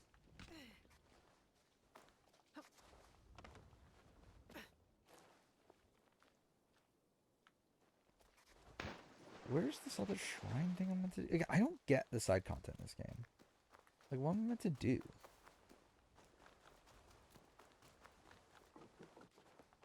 Manifesting Jonathan boo? I would love to see it.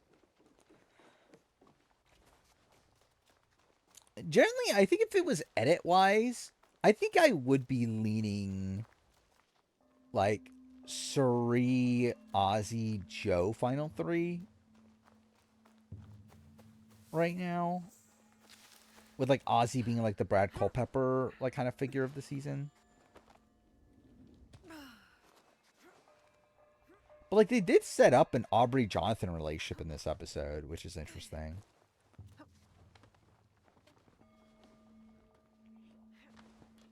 Also, I really don't think, like, so, like, Suri, Jonathan, Joe Final 3 is, like, a speculated one. Yeah, that is one that's spoiled. That's the Grammy Final 3, right? These all three of them went to the Grammys.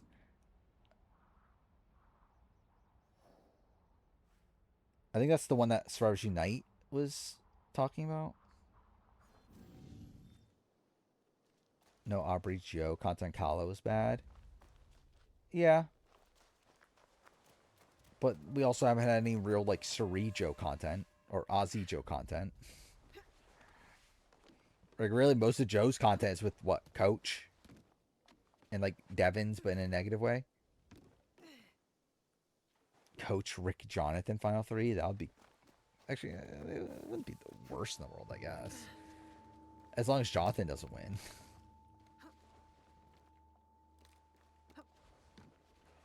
Says that this episode strengthens the rumor about D falling on the sword for Suri.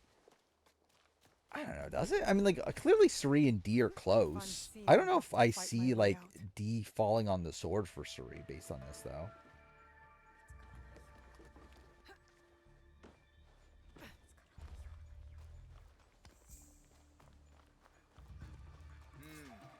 Cool.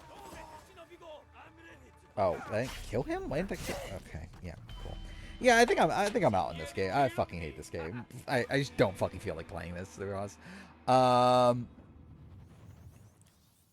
maybe I will just play Pirate Yakuza the next stream. We'll see. Tiff said D and Suri were the people she was close to in the season. Weird she didn't mention Aubrey. Yeah, but also, isn't that bad? Isn't that good for Aubrey?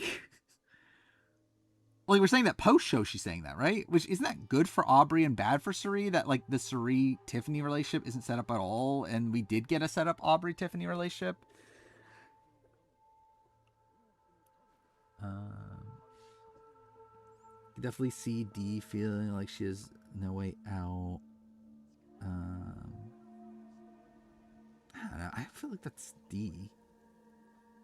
I feel like that's D's style to just, like, hey... Yeah, I'm just gonna not, like, try anymore. So,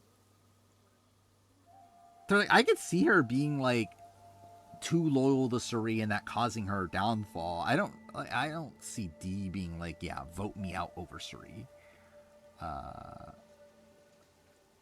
But yeah, she would never say, hey, vote me out instead of Julie, though. Like, I could see her being too loyal to Suri, and that causes her elimination like it almost did in the Final 5.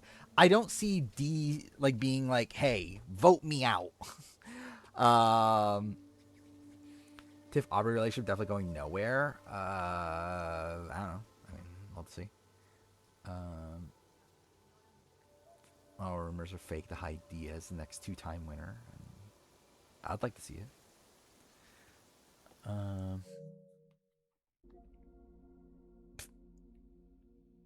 Fucking 11 hours in Life is Strange reunion. But again, in that Final 5 round, she still was trying to do what she thought was in her best interest. Like, she was still trying to get to that Final 3 of D and Austin and Julie. Do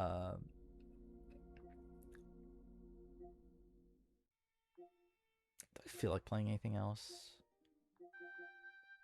I could play Bellatra. I mean, am I actually going to play Bellatra, though?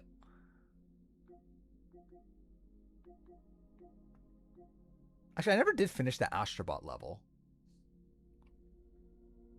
I feel like I'm too tired to actually do it, though. The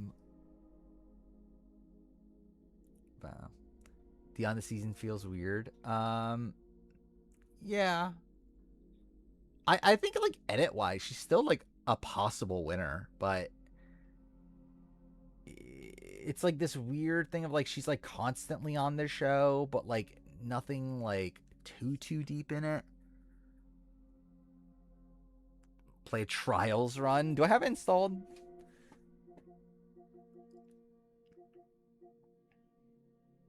I don't think I do I? Yeah, I don't think I have Trials installed. I think I do on Xbox. I don't know if I feel like resetting things up. Actually, let me see something real quick.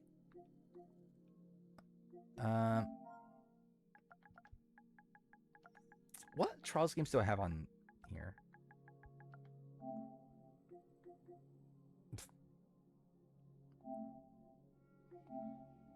How much? I spent 11 hours on this.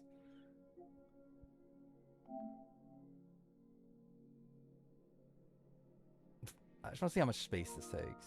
Do I have enough space open? barely.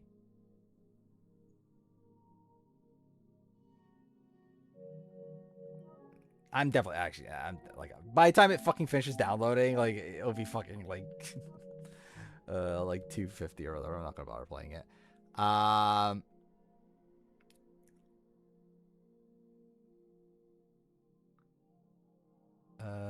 Need Chrissy villain arc. I was expecting it. I hope we get it.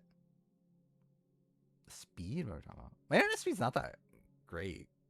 Like, I don't pay for the best internet I could get. Actually, what the fuck happened? I just realized that.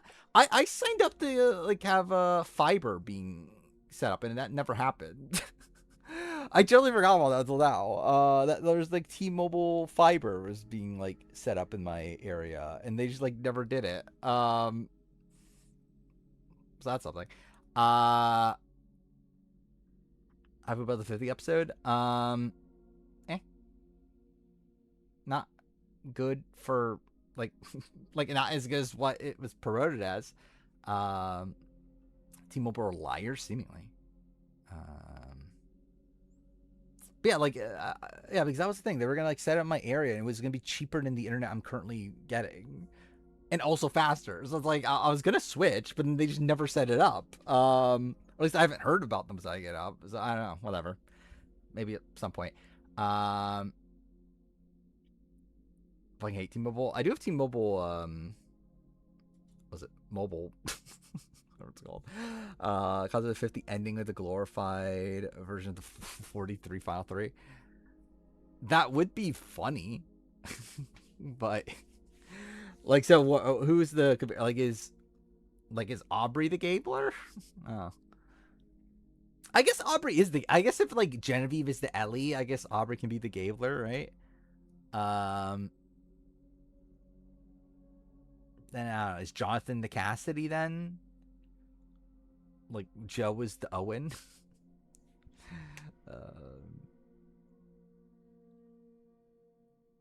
Aubrey Coach Rizzo. I wouldn't hate that Final 3. Like, you know, I would love to see Rizzo make Final 3 and lose. So, dude, I would love. Dude, genuinely, I would. It would be so fucking. Actually, really, it's like the Suri Rizzo. I still think that's my best case scenario. Is Rizzo winning Final Immunity, giving up like immunity to take on Suri and losing in fire making. That's still glorious. But also, Rizzo making Final 3 and losing would be so funny too. There's speculation Jonathan hates Rizzo because Rizzo beat him in Final 4 immunity. So we're saying that Jonathan hates Rizzo because like he would have beaten Rizzo and Joe. Is that what we're thinking? Or like that's what Jonathan thinks, maybe? Yeah, I knew that there was like a Suri Jonathan feud.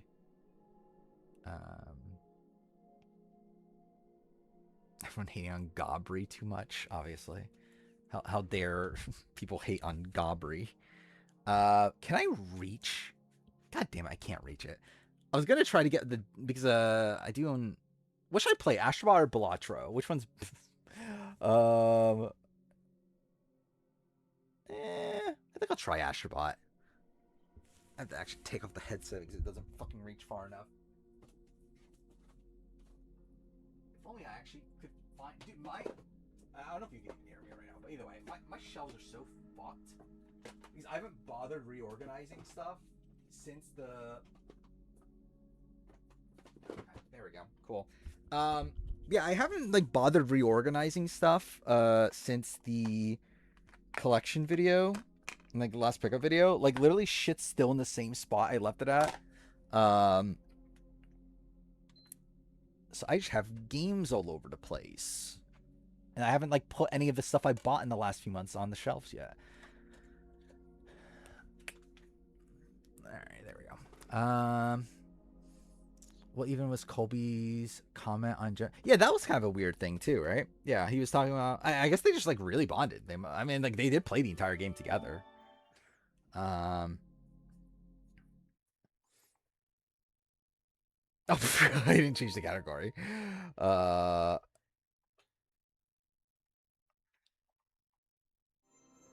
change it to Astrobot.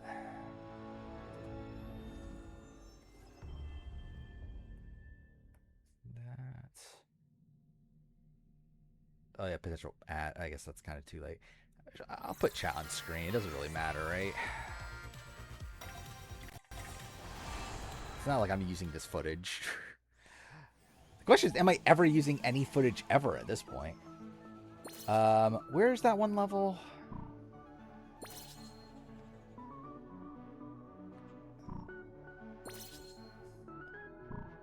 Where is it?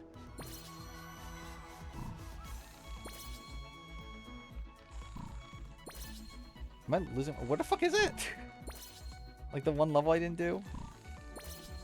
Oh, here it is. Okay. Really enjoying Assassin's Creed, as everyone is. Everyone just enjoys Assassin's Creed all the time. I'm definitely not finishing this level tonight, but I guess I might as well try.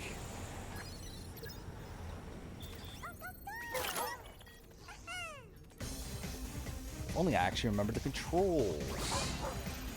That started off fantastic. Let's turn this down. Actually, something I want to see real quick.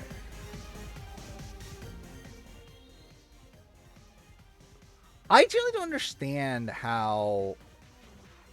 So, like, when it comes to like this stuff, I don't understand how the audio works. Or like because like that was the thing that caused me like the Life is Strange episode to be fucked. Is because I didn't realize that by me muting this, like that mutes all game audio. But I don't get how that works because like I assumed it was the Elgato. Wait, let me see something. So is it both? Like it runs through both? I don't understand. No, I knew about it already. I knew it like after I recorded it. I even put in the description that yeah, I'm an idiot. But yeah, I knew it right after recording. I was just like, do I care enough to re-record this? And I was like, I don't. It's like whatever. But yeah, I don't understand like audio-wise how this works. But whatever, I guess. I'll do it there. I don't know. Whatever. Doesn't really matter. Yeah, like I literally rewatched it and I was like, what the fuck happened to the audio?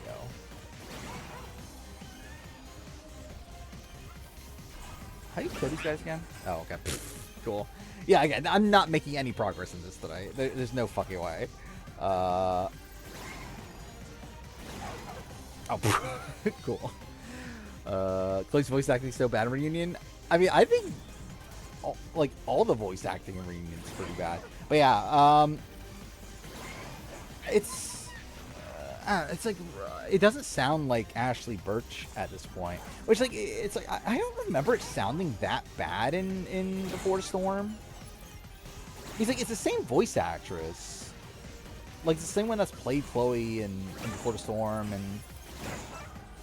and then like the short bits that we got of her in Double Exposure.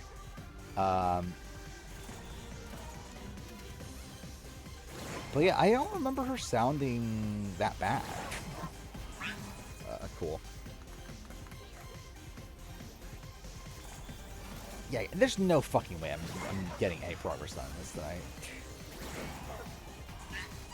Perfect.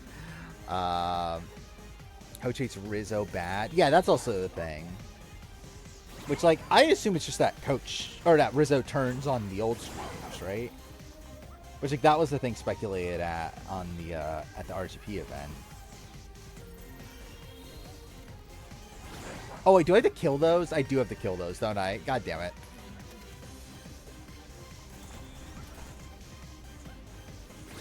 But yeah, I think next stream I'm just not gonna bother playing Assassin's Creed anymore. I don't care anymore. And like, I would not be shocked if I do the exact same thing with Pirate Yakuza, because like I also feel like that's the type of game that I probably will give up on also.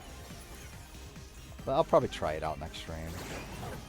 Were these things always yellow? I feel like I did not remember those things being yellow.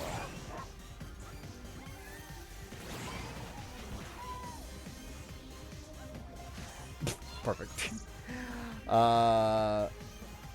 Hate whatever system they use to make the True Colors to Reunion.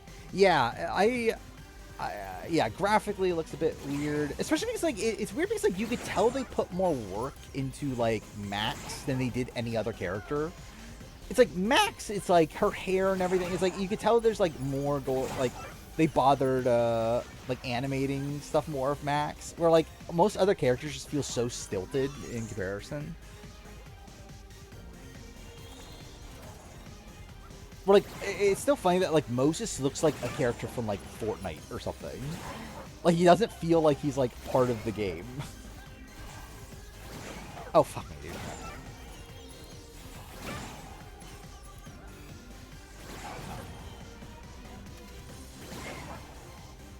No, really? Okay. Oh, that's fine. Yeah, Yasmin. Like Yasmin's hair, I remember like being really bad. There's another character too. Is it Lucas? That's the one I'm thinking of. There's another character that I remember like looking at the hair, and it literally just looks like it's like, like it looks like it's like clay or something. Like it doesn't even look like it's like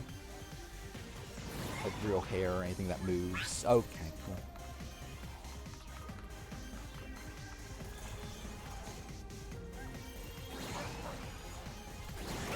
Yeah, and also there's like so many like technical issues in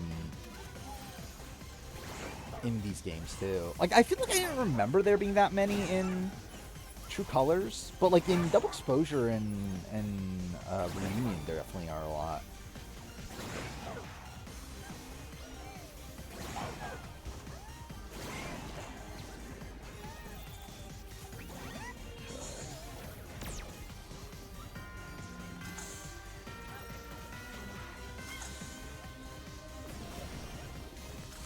I find it also very funny what they did with Vin in this game. Oh, fuck, wait.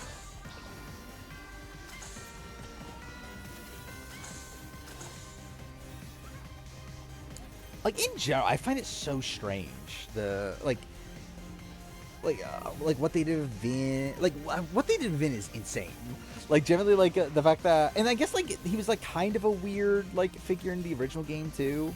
Or, like, in Double Exposure. But like still, and like the same thing with Owen. That's his name, right? The fucking principal guy. Like it's like how are like how, I don't understand.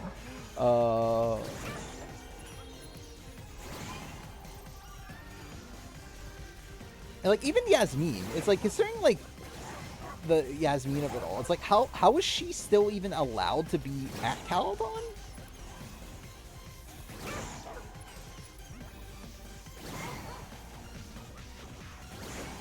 Like, I don't get how these people aren't just, like, their reputations are, like, entirely ruined and they're just, like, fucked, like, out of their jobs and everything. Like, how is Owen still the president of Caladon at the end, potentially?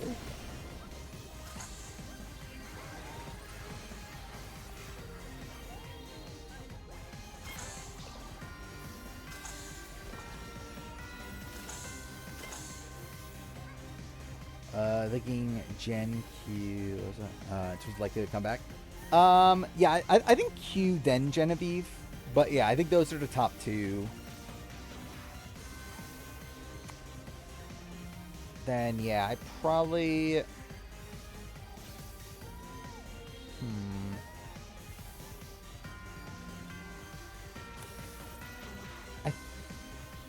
I think Mike. Like, I think Mike is in a spot where, like, I would be surprised if Mike wants to do it again. I would suspect Colby doesn't want to do it again. Angelina, I think, might be willing to do it again, but I don't know if they would ask her at this point. Charlie, I think it's, like, he feels like kind of like a middle-of-the-road sort of person where he could be asked back. But, like, it's not, like, the most likely in the world. Same thing with Camilla. I would actually say Charlie over Camilla. Based on this season, how it played out. Then Jenna, I'm kind of like in a weird. I don't know about Jenna. Or like I haven't really heard much. Oh fuck me. Okay. And like that's because we haven't really gotten any interviews at all. But like I haven't really heard much about how Probst feels about Jenna post 50. So like, I think Jenna would play again for sure. I'm not sure how much their Dynasty Jenna play again. One of Life is Strange's biggest issues is that it was sacrifice, making the story make sense to have a storybook ending. They definitely did with this one.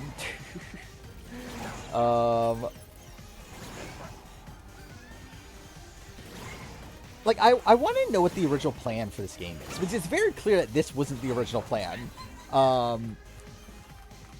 Like, I do wonder if, like, the fire storyline was, like, always part of it, but then they just, like, last second added in all the Chloe shit.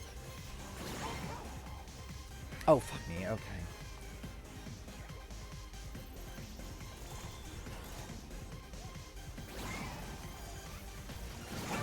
Or, like, was there, like, or was, like, Chloe always can be involved, but just, like, to a lesser extent? Because, like, there's, like, allusions to Chloe potentially being involved in Double Exposure. Not really, though. Oh, I think they definitely were going to do the superhero thing, for sure. It's just a question of, like, how would that... Like, would it have been, like, Safi's superhero... or, like, super villain, whatever the fuck they are? Was that going to be, like, the cause of the fire? Or what? Like, I don't... like, was Safi going to be more involved in things? Like, was Safi going to be there instead of... I don't know. Yeah, I really don't know.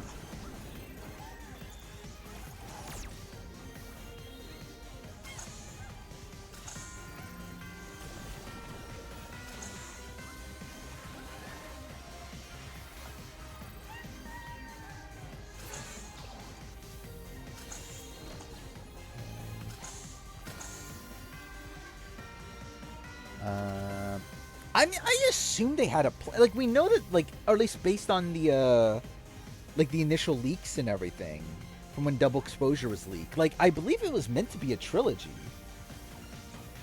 So we're like, I assume they had a plan of some sort at the time. Like, I don't know how, like, well thought out it was. And I would assume it wasn't, considering it's Life is Strange, especially modern Life is Strange. But, like, there must have been, like, some idea of what they were doing.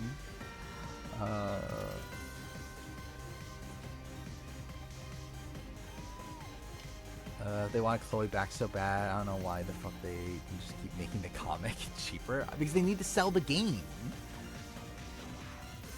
They need to have a reason for people to buy Life is Strange. Generally, I think this is probably it for Life is Strange, right? At least for the short term. Like, this is definitely it for Max and Chloe, I feel like. I think I say that and you never know, but, like, you would hope that this is the end of Max and Chloe. But I would assume this is probably just it for Life is Strange for a while. Oh, what the fuck? How'd that happen? Where, like, we know that, like, yeah, like, they obviously, like, changed things last second because, like, this game, or, like, Double Exposure didn't do as well as they thought it would.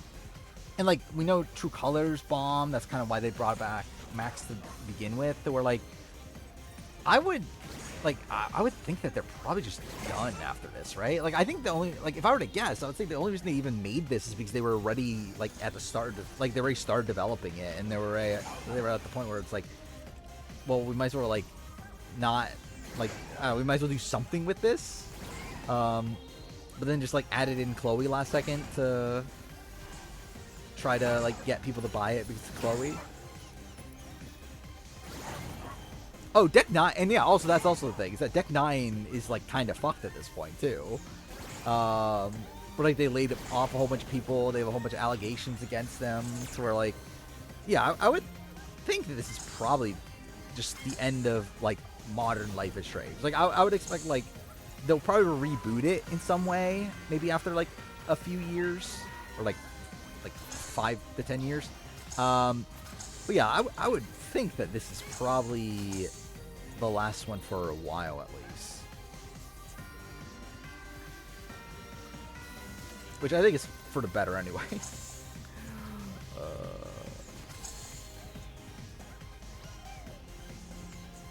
It'd be so funny, though, if they bring back Life is Strange again and it's just another fucking Max sequel.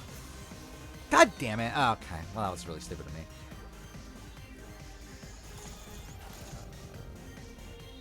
Yeah, I forgot about I forgot about the show. The show is happening, isn't it? But yeah, that'll be interesting to see how it does. I don't know, like I don't think it'll do that well. Love to see. Speaking of shows, I haven't watched any One Piece since last stream, even though I want to. But instead I spent, like literally since last stream, all I've done is played Life is Strange Reunion and then watched Lasers play Reunion and then watch his Double Exposure playthrough.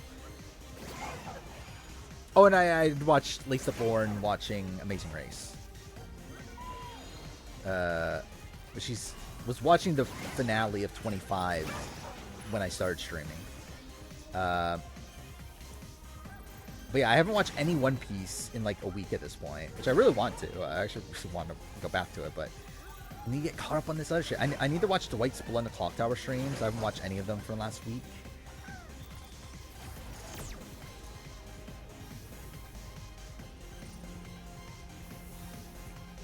Keisha and Powers will probably do well. Oh, is that a big demo? Oh, what the fuck? I'm interested in seeing how it turns out. I don't think it'll, like, the thing about Life is Strange is that, like, is it, like, who cares if it's not a game, right? Like, if I were to get, like, because, like, and who, actually, I guess that you could interpret that different ways. What I'm meaning to say is that, like, if it's not a game, then, like, isn't it just, like, a really generic, like, coming of age story? I guess it's like you have the Max and Chloe, like, the queer nature of it, which I guess, like, that obviously appeal to people. But, like, I'll say that. It's, like, a fairly generic coming of age story with, like, I guess just time travel powers involved. Actually, this is something I've been thinking about, too, for, like, I think of the Reunion as, like, made me, like kind of go back to the Life is Strange rabbit hole of it all. Like, I've been thinking about this. Like, I'm generally trying to piece together, like, what is the better ending for Life is Strange 1? Like, I think because, like, in my mind, I've always thought of it as, like, sacrifice Chloe. But I started, like, I know Lasers is on the opposite side of things, and I've been, like, reading up on why people think the opposite, and I've been kind of, like, reevaluating it, but I still do think I still settle on sacrifice Chloe. But I guess it, like, it depends on, like, what your, like, interpretation of the story is like, is the story Max and Chloe, or is the story Max? Or like really, I shouldn't say Max in general, but like, because like for me, the way I've always interpreted Life is Strange is that it's like, it's a story about letting go of your past, right? Or of like moving forward, and like I feel like, to me, it's like having Chloe, like at the end where, like, she sacrifices Arcadia Bay for Chloe. That's essentially her continuing to, like, be stuck in the past. Because, like, like, her relationship with Chloe wouldn't even be a thing if she didn't, like, go into the past to begin with. So, like, I feel like that. Okay, fuck me, dude. I feel like the themes of the story work better with sacrifice Chloe. Where, like, I feel like sacrificing Arcadia Bay, it's just her continuing to do the same thing over and over and over again in the story, or just continuing to do, like, everything for Chloe, and just things just aren't working out. So, like, I get this, like, notion of, like, the, like, that, like, it's a story about love and, like, being willing to fight for whatever. It's like, going for what you really want and, like, all that sort of stuff. But, like, I also feel like it's like, isn't that just kind of derivative in the story? Isn't it just like, because, like, that's literally what the entire game is. So, like most of the game is Max just doing everything for Chloe. So, like, if the final choice is also her doing it for Chloe, isn't that, like, meaning Max learns nothing? This is just Max doing the same thing over and over and over again. Like, what is the development there by the end? Same as Expedition 33. I understand both sides. One is healthy and one is not. Yeah. I'll be generally. I've thought about this recently. I don't know how much of Expedition 33 I really remember at this point. I remember the ending, and like the difference between two endings and everything. But like, not like I feel like it did not stick to my mind the greatest. And actually, I was thinking about this as well, like just the entire notion of me doing the year in gaming video from last year. I think the major problem with that video is the fact that I don't remember a lot of it anymore. Like I want to open this up real quick because I do have it here.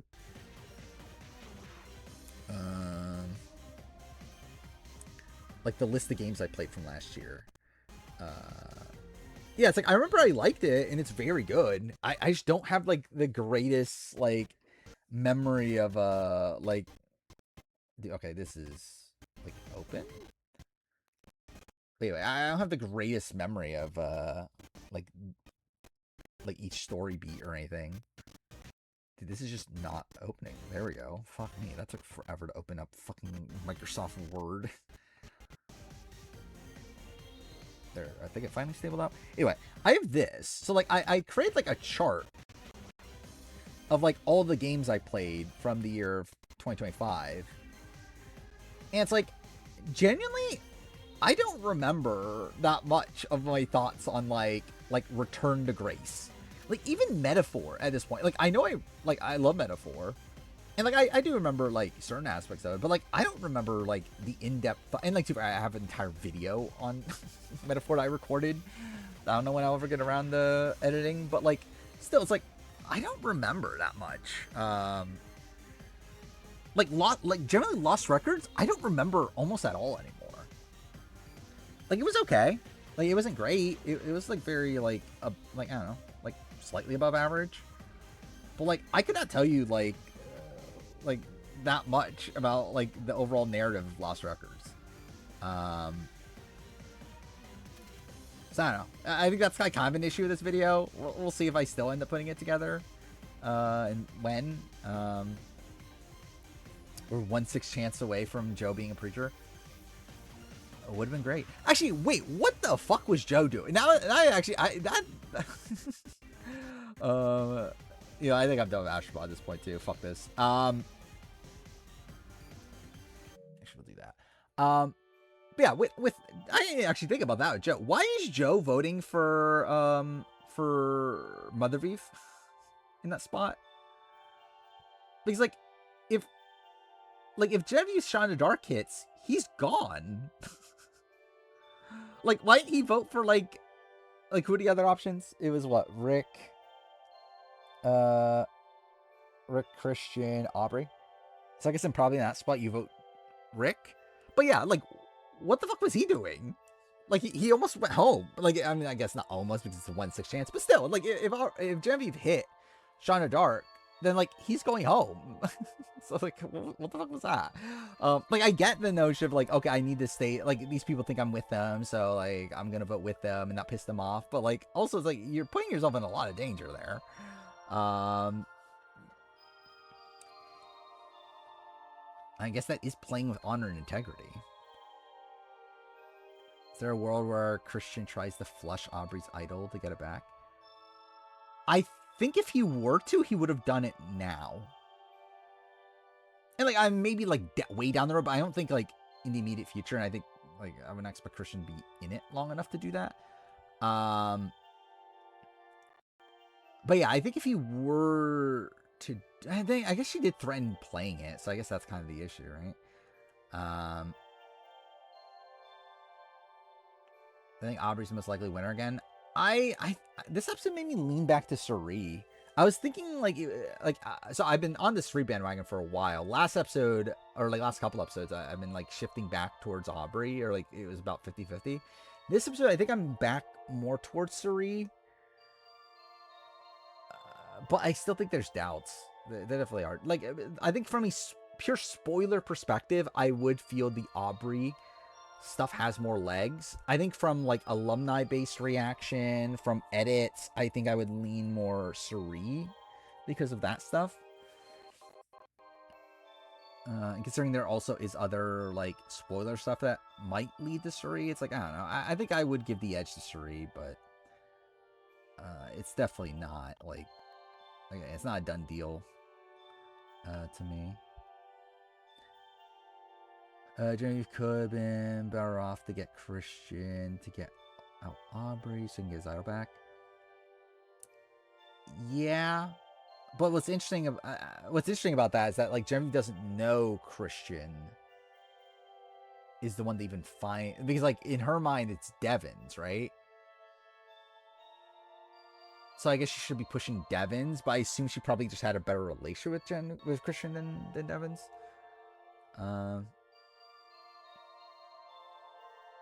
Don't know how Suri would get to the end. I mean, like, I think this Rizzo, was it Rizzo Ozzy, like, relationship seems to be, like, it feels set up for a deep run. I mean, I guess, like, it is circumstantial in how it was set up, because, like, I had to explain why Ozzy picks Rizzo. But I do think, like, based on how the game's set up, I think they're in a pretty good spot to kind of, like, play the middle. It's funny that we have 2 spoiled Survivor seasons to have 2 people speculate. Yeah. Yeah, it's like really both of them. Yeah, it's like Jackson or Caleb, who the fuck knows? And then, yeah, Aubrey and Suri, who the fuck knows? I think what's interesting about Australian Survivor, too, is the fact that this is, like, seemingly the first season in a while where the winner isn't revealed on location, right? Or maybe it was, but either way, we're getting a reunion show. So I wonder if that plays a factor in things with Australian Survivor as well. AU Final 6 spoilers insane. Yeah, there's literally a fucking picture. Oh yeah, we didn't even talk about that. Yeah, that's what I was leaning to before, is that so based on the picture, especially once Blanche left, we knew 5 of the final 6 for sure. Based on the image. It was definitely because like it's clearly Jackson, it's clearly Jackson, Caleb, Sally are 3 of them. Pretty sure Keely's at the end. And then it was an older woman that, again, with Blanche gone, now it's Laws. And there's like one final person on the end that you couldn't really tell who it is, but it didn't look like a white person. So it's like it was either Ben or Brooke. But obviously, like, yeah, like once, like, so yeah, because that I didn't know for sure if Ben was going there or not, but I feel like edit wise it was leaning towards Ben. But like once Ben's gone, it's like, okay, it's Brooke then. But yeah, kind of insane that yeah, just a picture of the final 6 got leaked. Which like that was out there for a while. Like that's been out there like since like the season was filming, right? Like because I know that was there for forever.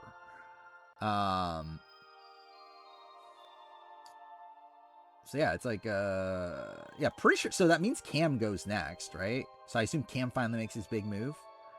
At least it wasn't in the trailer. Yeah. Again, what will Cam do?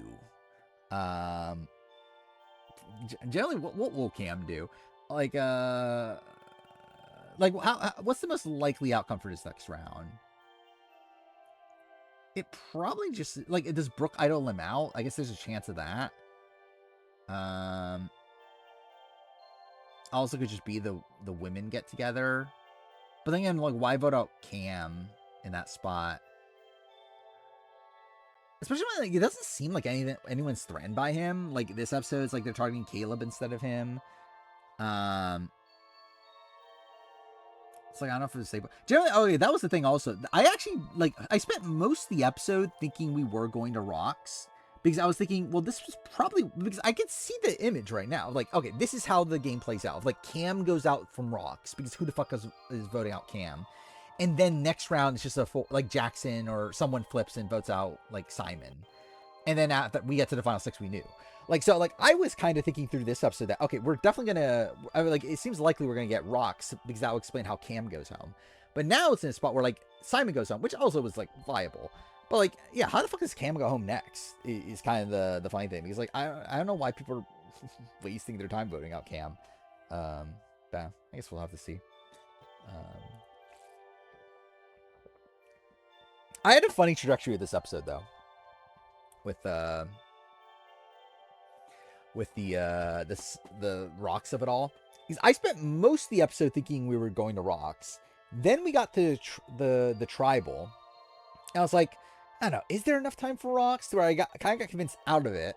Then we got to the vote, and I was like, okay, maybe we are going to rocks. And then by the time the revote, I was like, oh no, we only have a few minutes left. I think, like, oh yeah, and at that point I was like, okay, Keeley is definitely flipping. It's definitely gonna be Keeley that flips, only for it to be fucking Brooke that flips. So yeah, that was something. Yeah. Just trying to think if there's anything else to talk about this stream. I might just call it soon. Because I was tired coming into it anyway. Yeah, so I guess next stream I'll just play Pirate Yakuza, I guess. I have installed already, right? Yeah. Or should I play...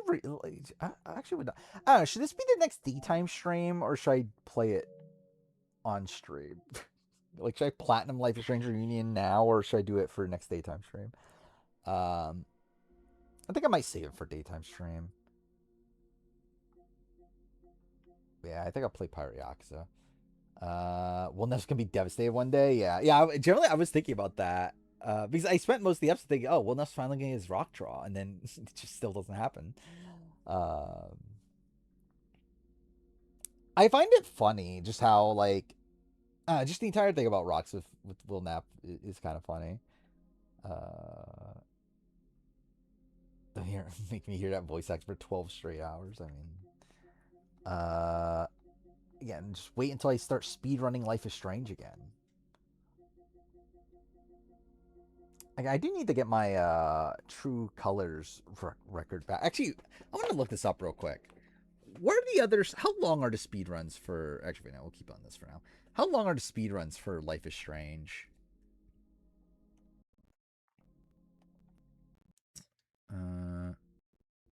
Oh, did I ever I think I did talk about this, right? Oh, fuck, I'm not logged in. Not that really matters.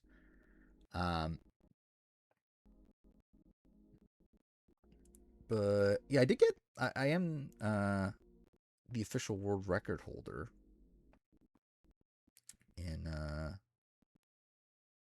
Assassin's Creed Origins. No, I never played Last Stop. I do want to play that at some point. No,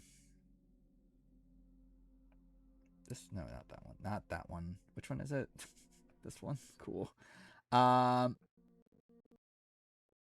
was it? Yeah, I am technically the world record holder in Assassin's Creed Origins. Any percent New Game Plus console. So that's something. Yeah, how long is True Colors world record right now? 4:38. That's still kind of long. Again, I had the world record at some point. Fucking 4 years ago. I'd like to get into top 3 again. I have to cut 8 minutes though. I assume there has to be a lot of time saves since I last played it. I would assume, right? I'm still like 3rd place on 100%, right? Oh, okay. There's only 3 people that have even done it, so I guess that's kind of pathetic, actually. Whatever. But yeah, I want to look up the other Life is Strange games. Like, I want to see how long. Okay? My keyboard just not gonna work.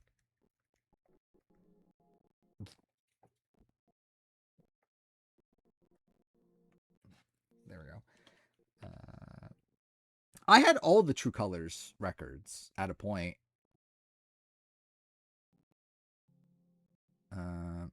Like, I had, like, yeah, literally every record there was. Like, for all the different categories, for, like, for all the different, like, individual levels, for any percent, 100%. Like, I did, like, literally everything. But, yeah, they've gotten beat since then. And then, yeah, Origins. I never, like, this actually was until, like, a fairly... I didn't even notice until, like, less than a month ago that I technically have the world record here, because, like, they split it recently, I think. Because this used to just be one big category for, like, console and PC. But and, like, I was, like, 7th place or something. amongst everybody, but they split it up recently to like have a console category. Well, it's fuck me. It's so I want to do this actually. I want to do hidden one speedruns because this is a category now. This didn't used to be a category, which is hidden ones is a DLC. I actually kind of want to get the world record in this category. And by world record, I mean just do an official run at all. Because I've done runs of this before, but never submitted them because like there wasn't a category at the time. But now there's a category, so I think I kind of want to do it at some point. How long is the Grinch? What is speedrunning the Grinch? Actually, did I ever talk about this? I bought the Rudolph game this for Christmas stream this year. So that'll be something. Yeah, look at this. Like this is pretty good, right? Like I have the world record in this, and it's actually like a decent world record. Like next highest is 2 minutes slower. And like this is actually a shit run too, by the way. Like I lost I lost 3.5 minutes in the final split of this game or this run. Look, so I feel like this is actually like a decent world record for my standards. Like the official world record is what, like 2 something, right? Yeah, 250. It's like 25 minutes slower than that. But still, like I guess I would be 9th place on this. But still, again, I feel like this is an okay record in the grand scheme of things. No return. I was never that good, and also I cheated too here. I used cheats on it, but no record. I was like Last of Us. I'm like 44th place, just like not that good. I think I'm literally last on this, but dang it, I was like one of the first people to ever run it at all. And like, yeah, I didn't even prep for it at all. I literally just did it, and then like upload it. But yeah, this like Left Behind. Actually, I never even got because I was gonna do Left Behind in the remake, and I never even got a run that I felt was submittable. That was like another thing I was trying to get. Yeah, how many runs are there in this category? I think I'm about halfway. Because I'm like 44th. I think there's like 80 submissions or so. Let's see.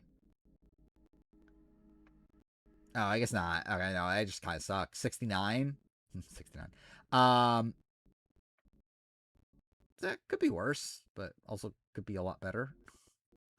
What was it? Oh, yeah, I was looking up Life is Strange. I just want to see how long these runs are. If they're like, if I could actually stream them.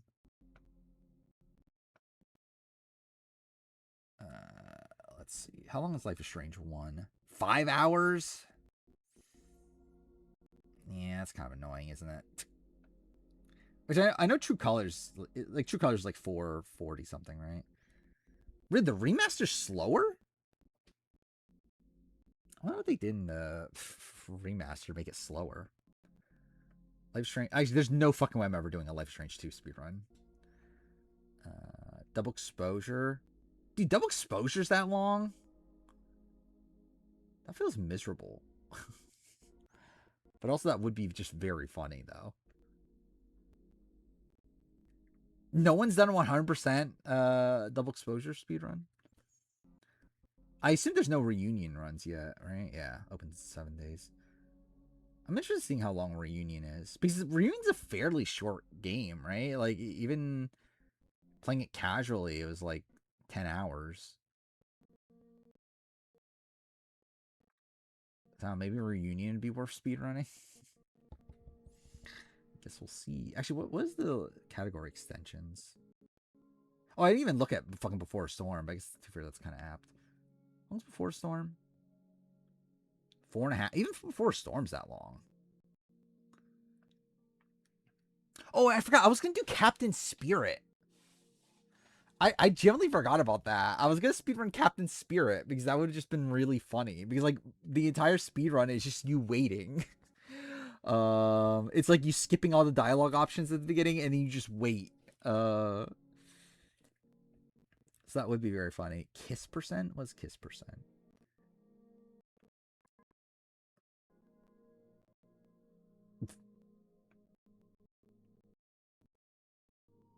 Wait, that's not what I meant to show rules.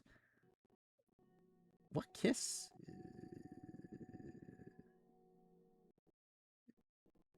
That's in like what, episode 3, is it? That could be a funny speedrun actually, to do kiss percent. Now it's 19 parts, I think, right? Which, and like I Lasers finished it quicker than I did too, so it's like, and like I didn't complete everything, but like I at least like explored like every area and like read all the text and that sort of thing. So it's like, yeah, it wasn't even like, yeah, it wasn't that long of a game.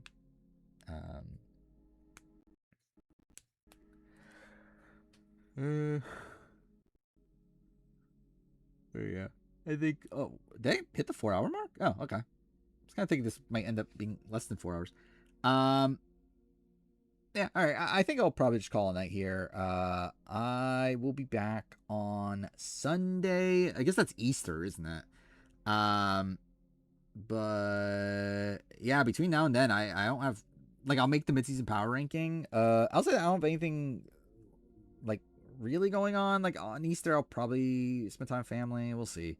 Outside that, like I'll probably just chill on Friday and Saturday. Probably just edit more of the Room Mill video. Maybe I'll get back to watching One Piece. Was there House of Villains is happening?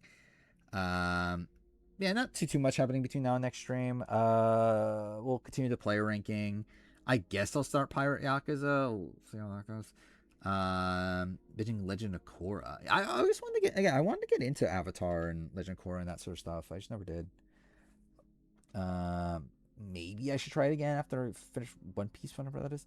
But yeah, we'll see. Speaking of One Piece, I'm excited to see this upcoming chapter of the manga. I think we're getting the reveal of Emu. That should be fun.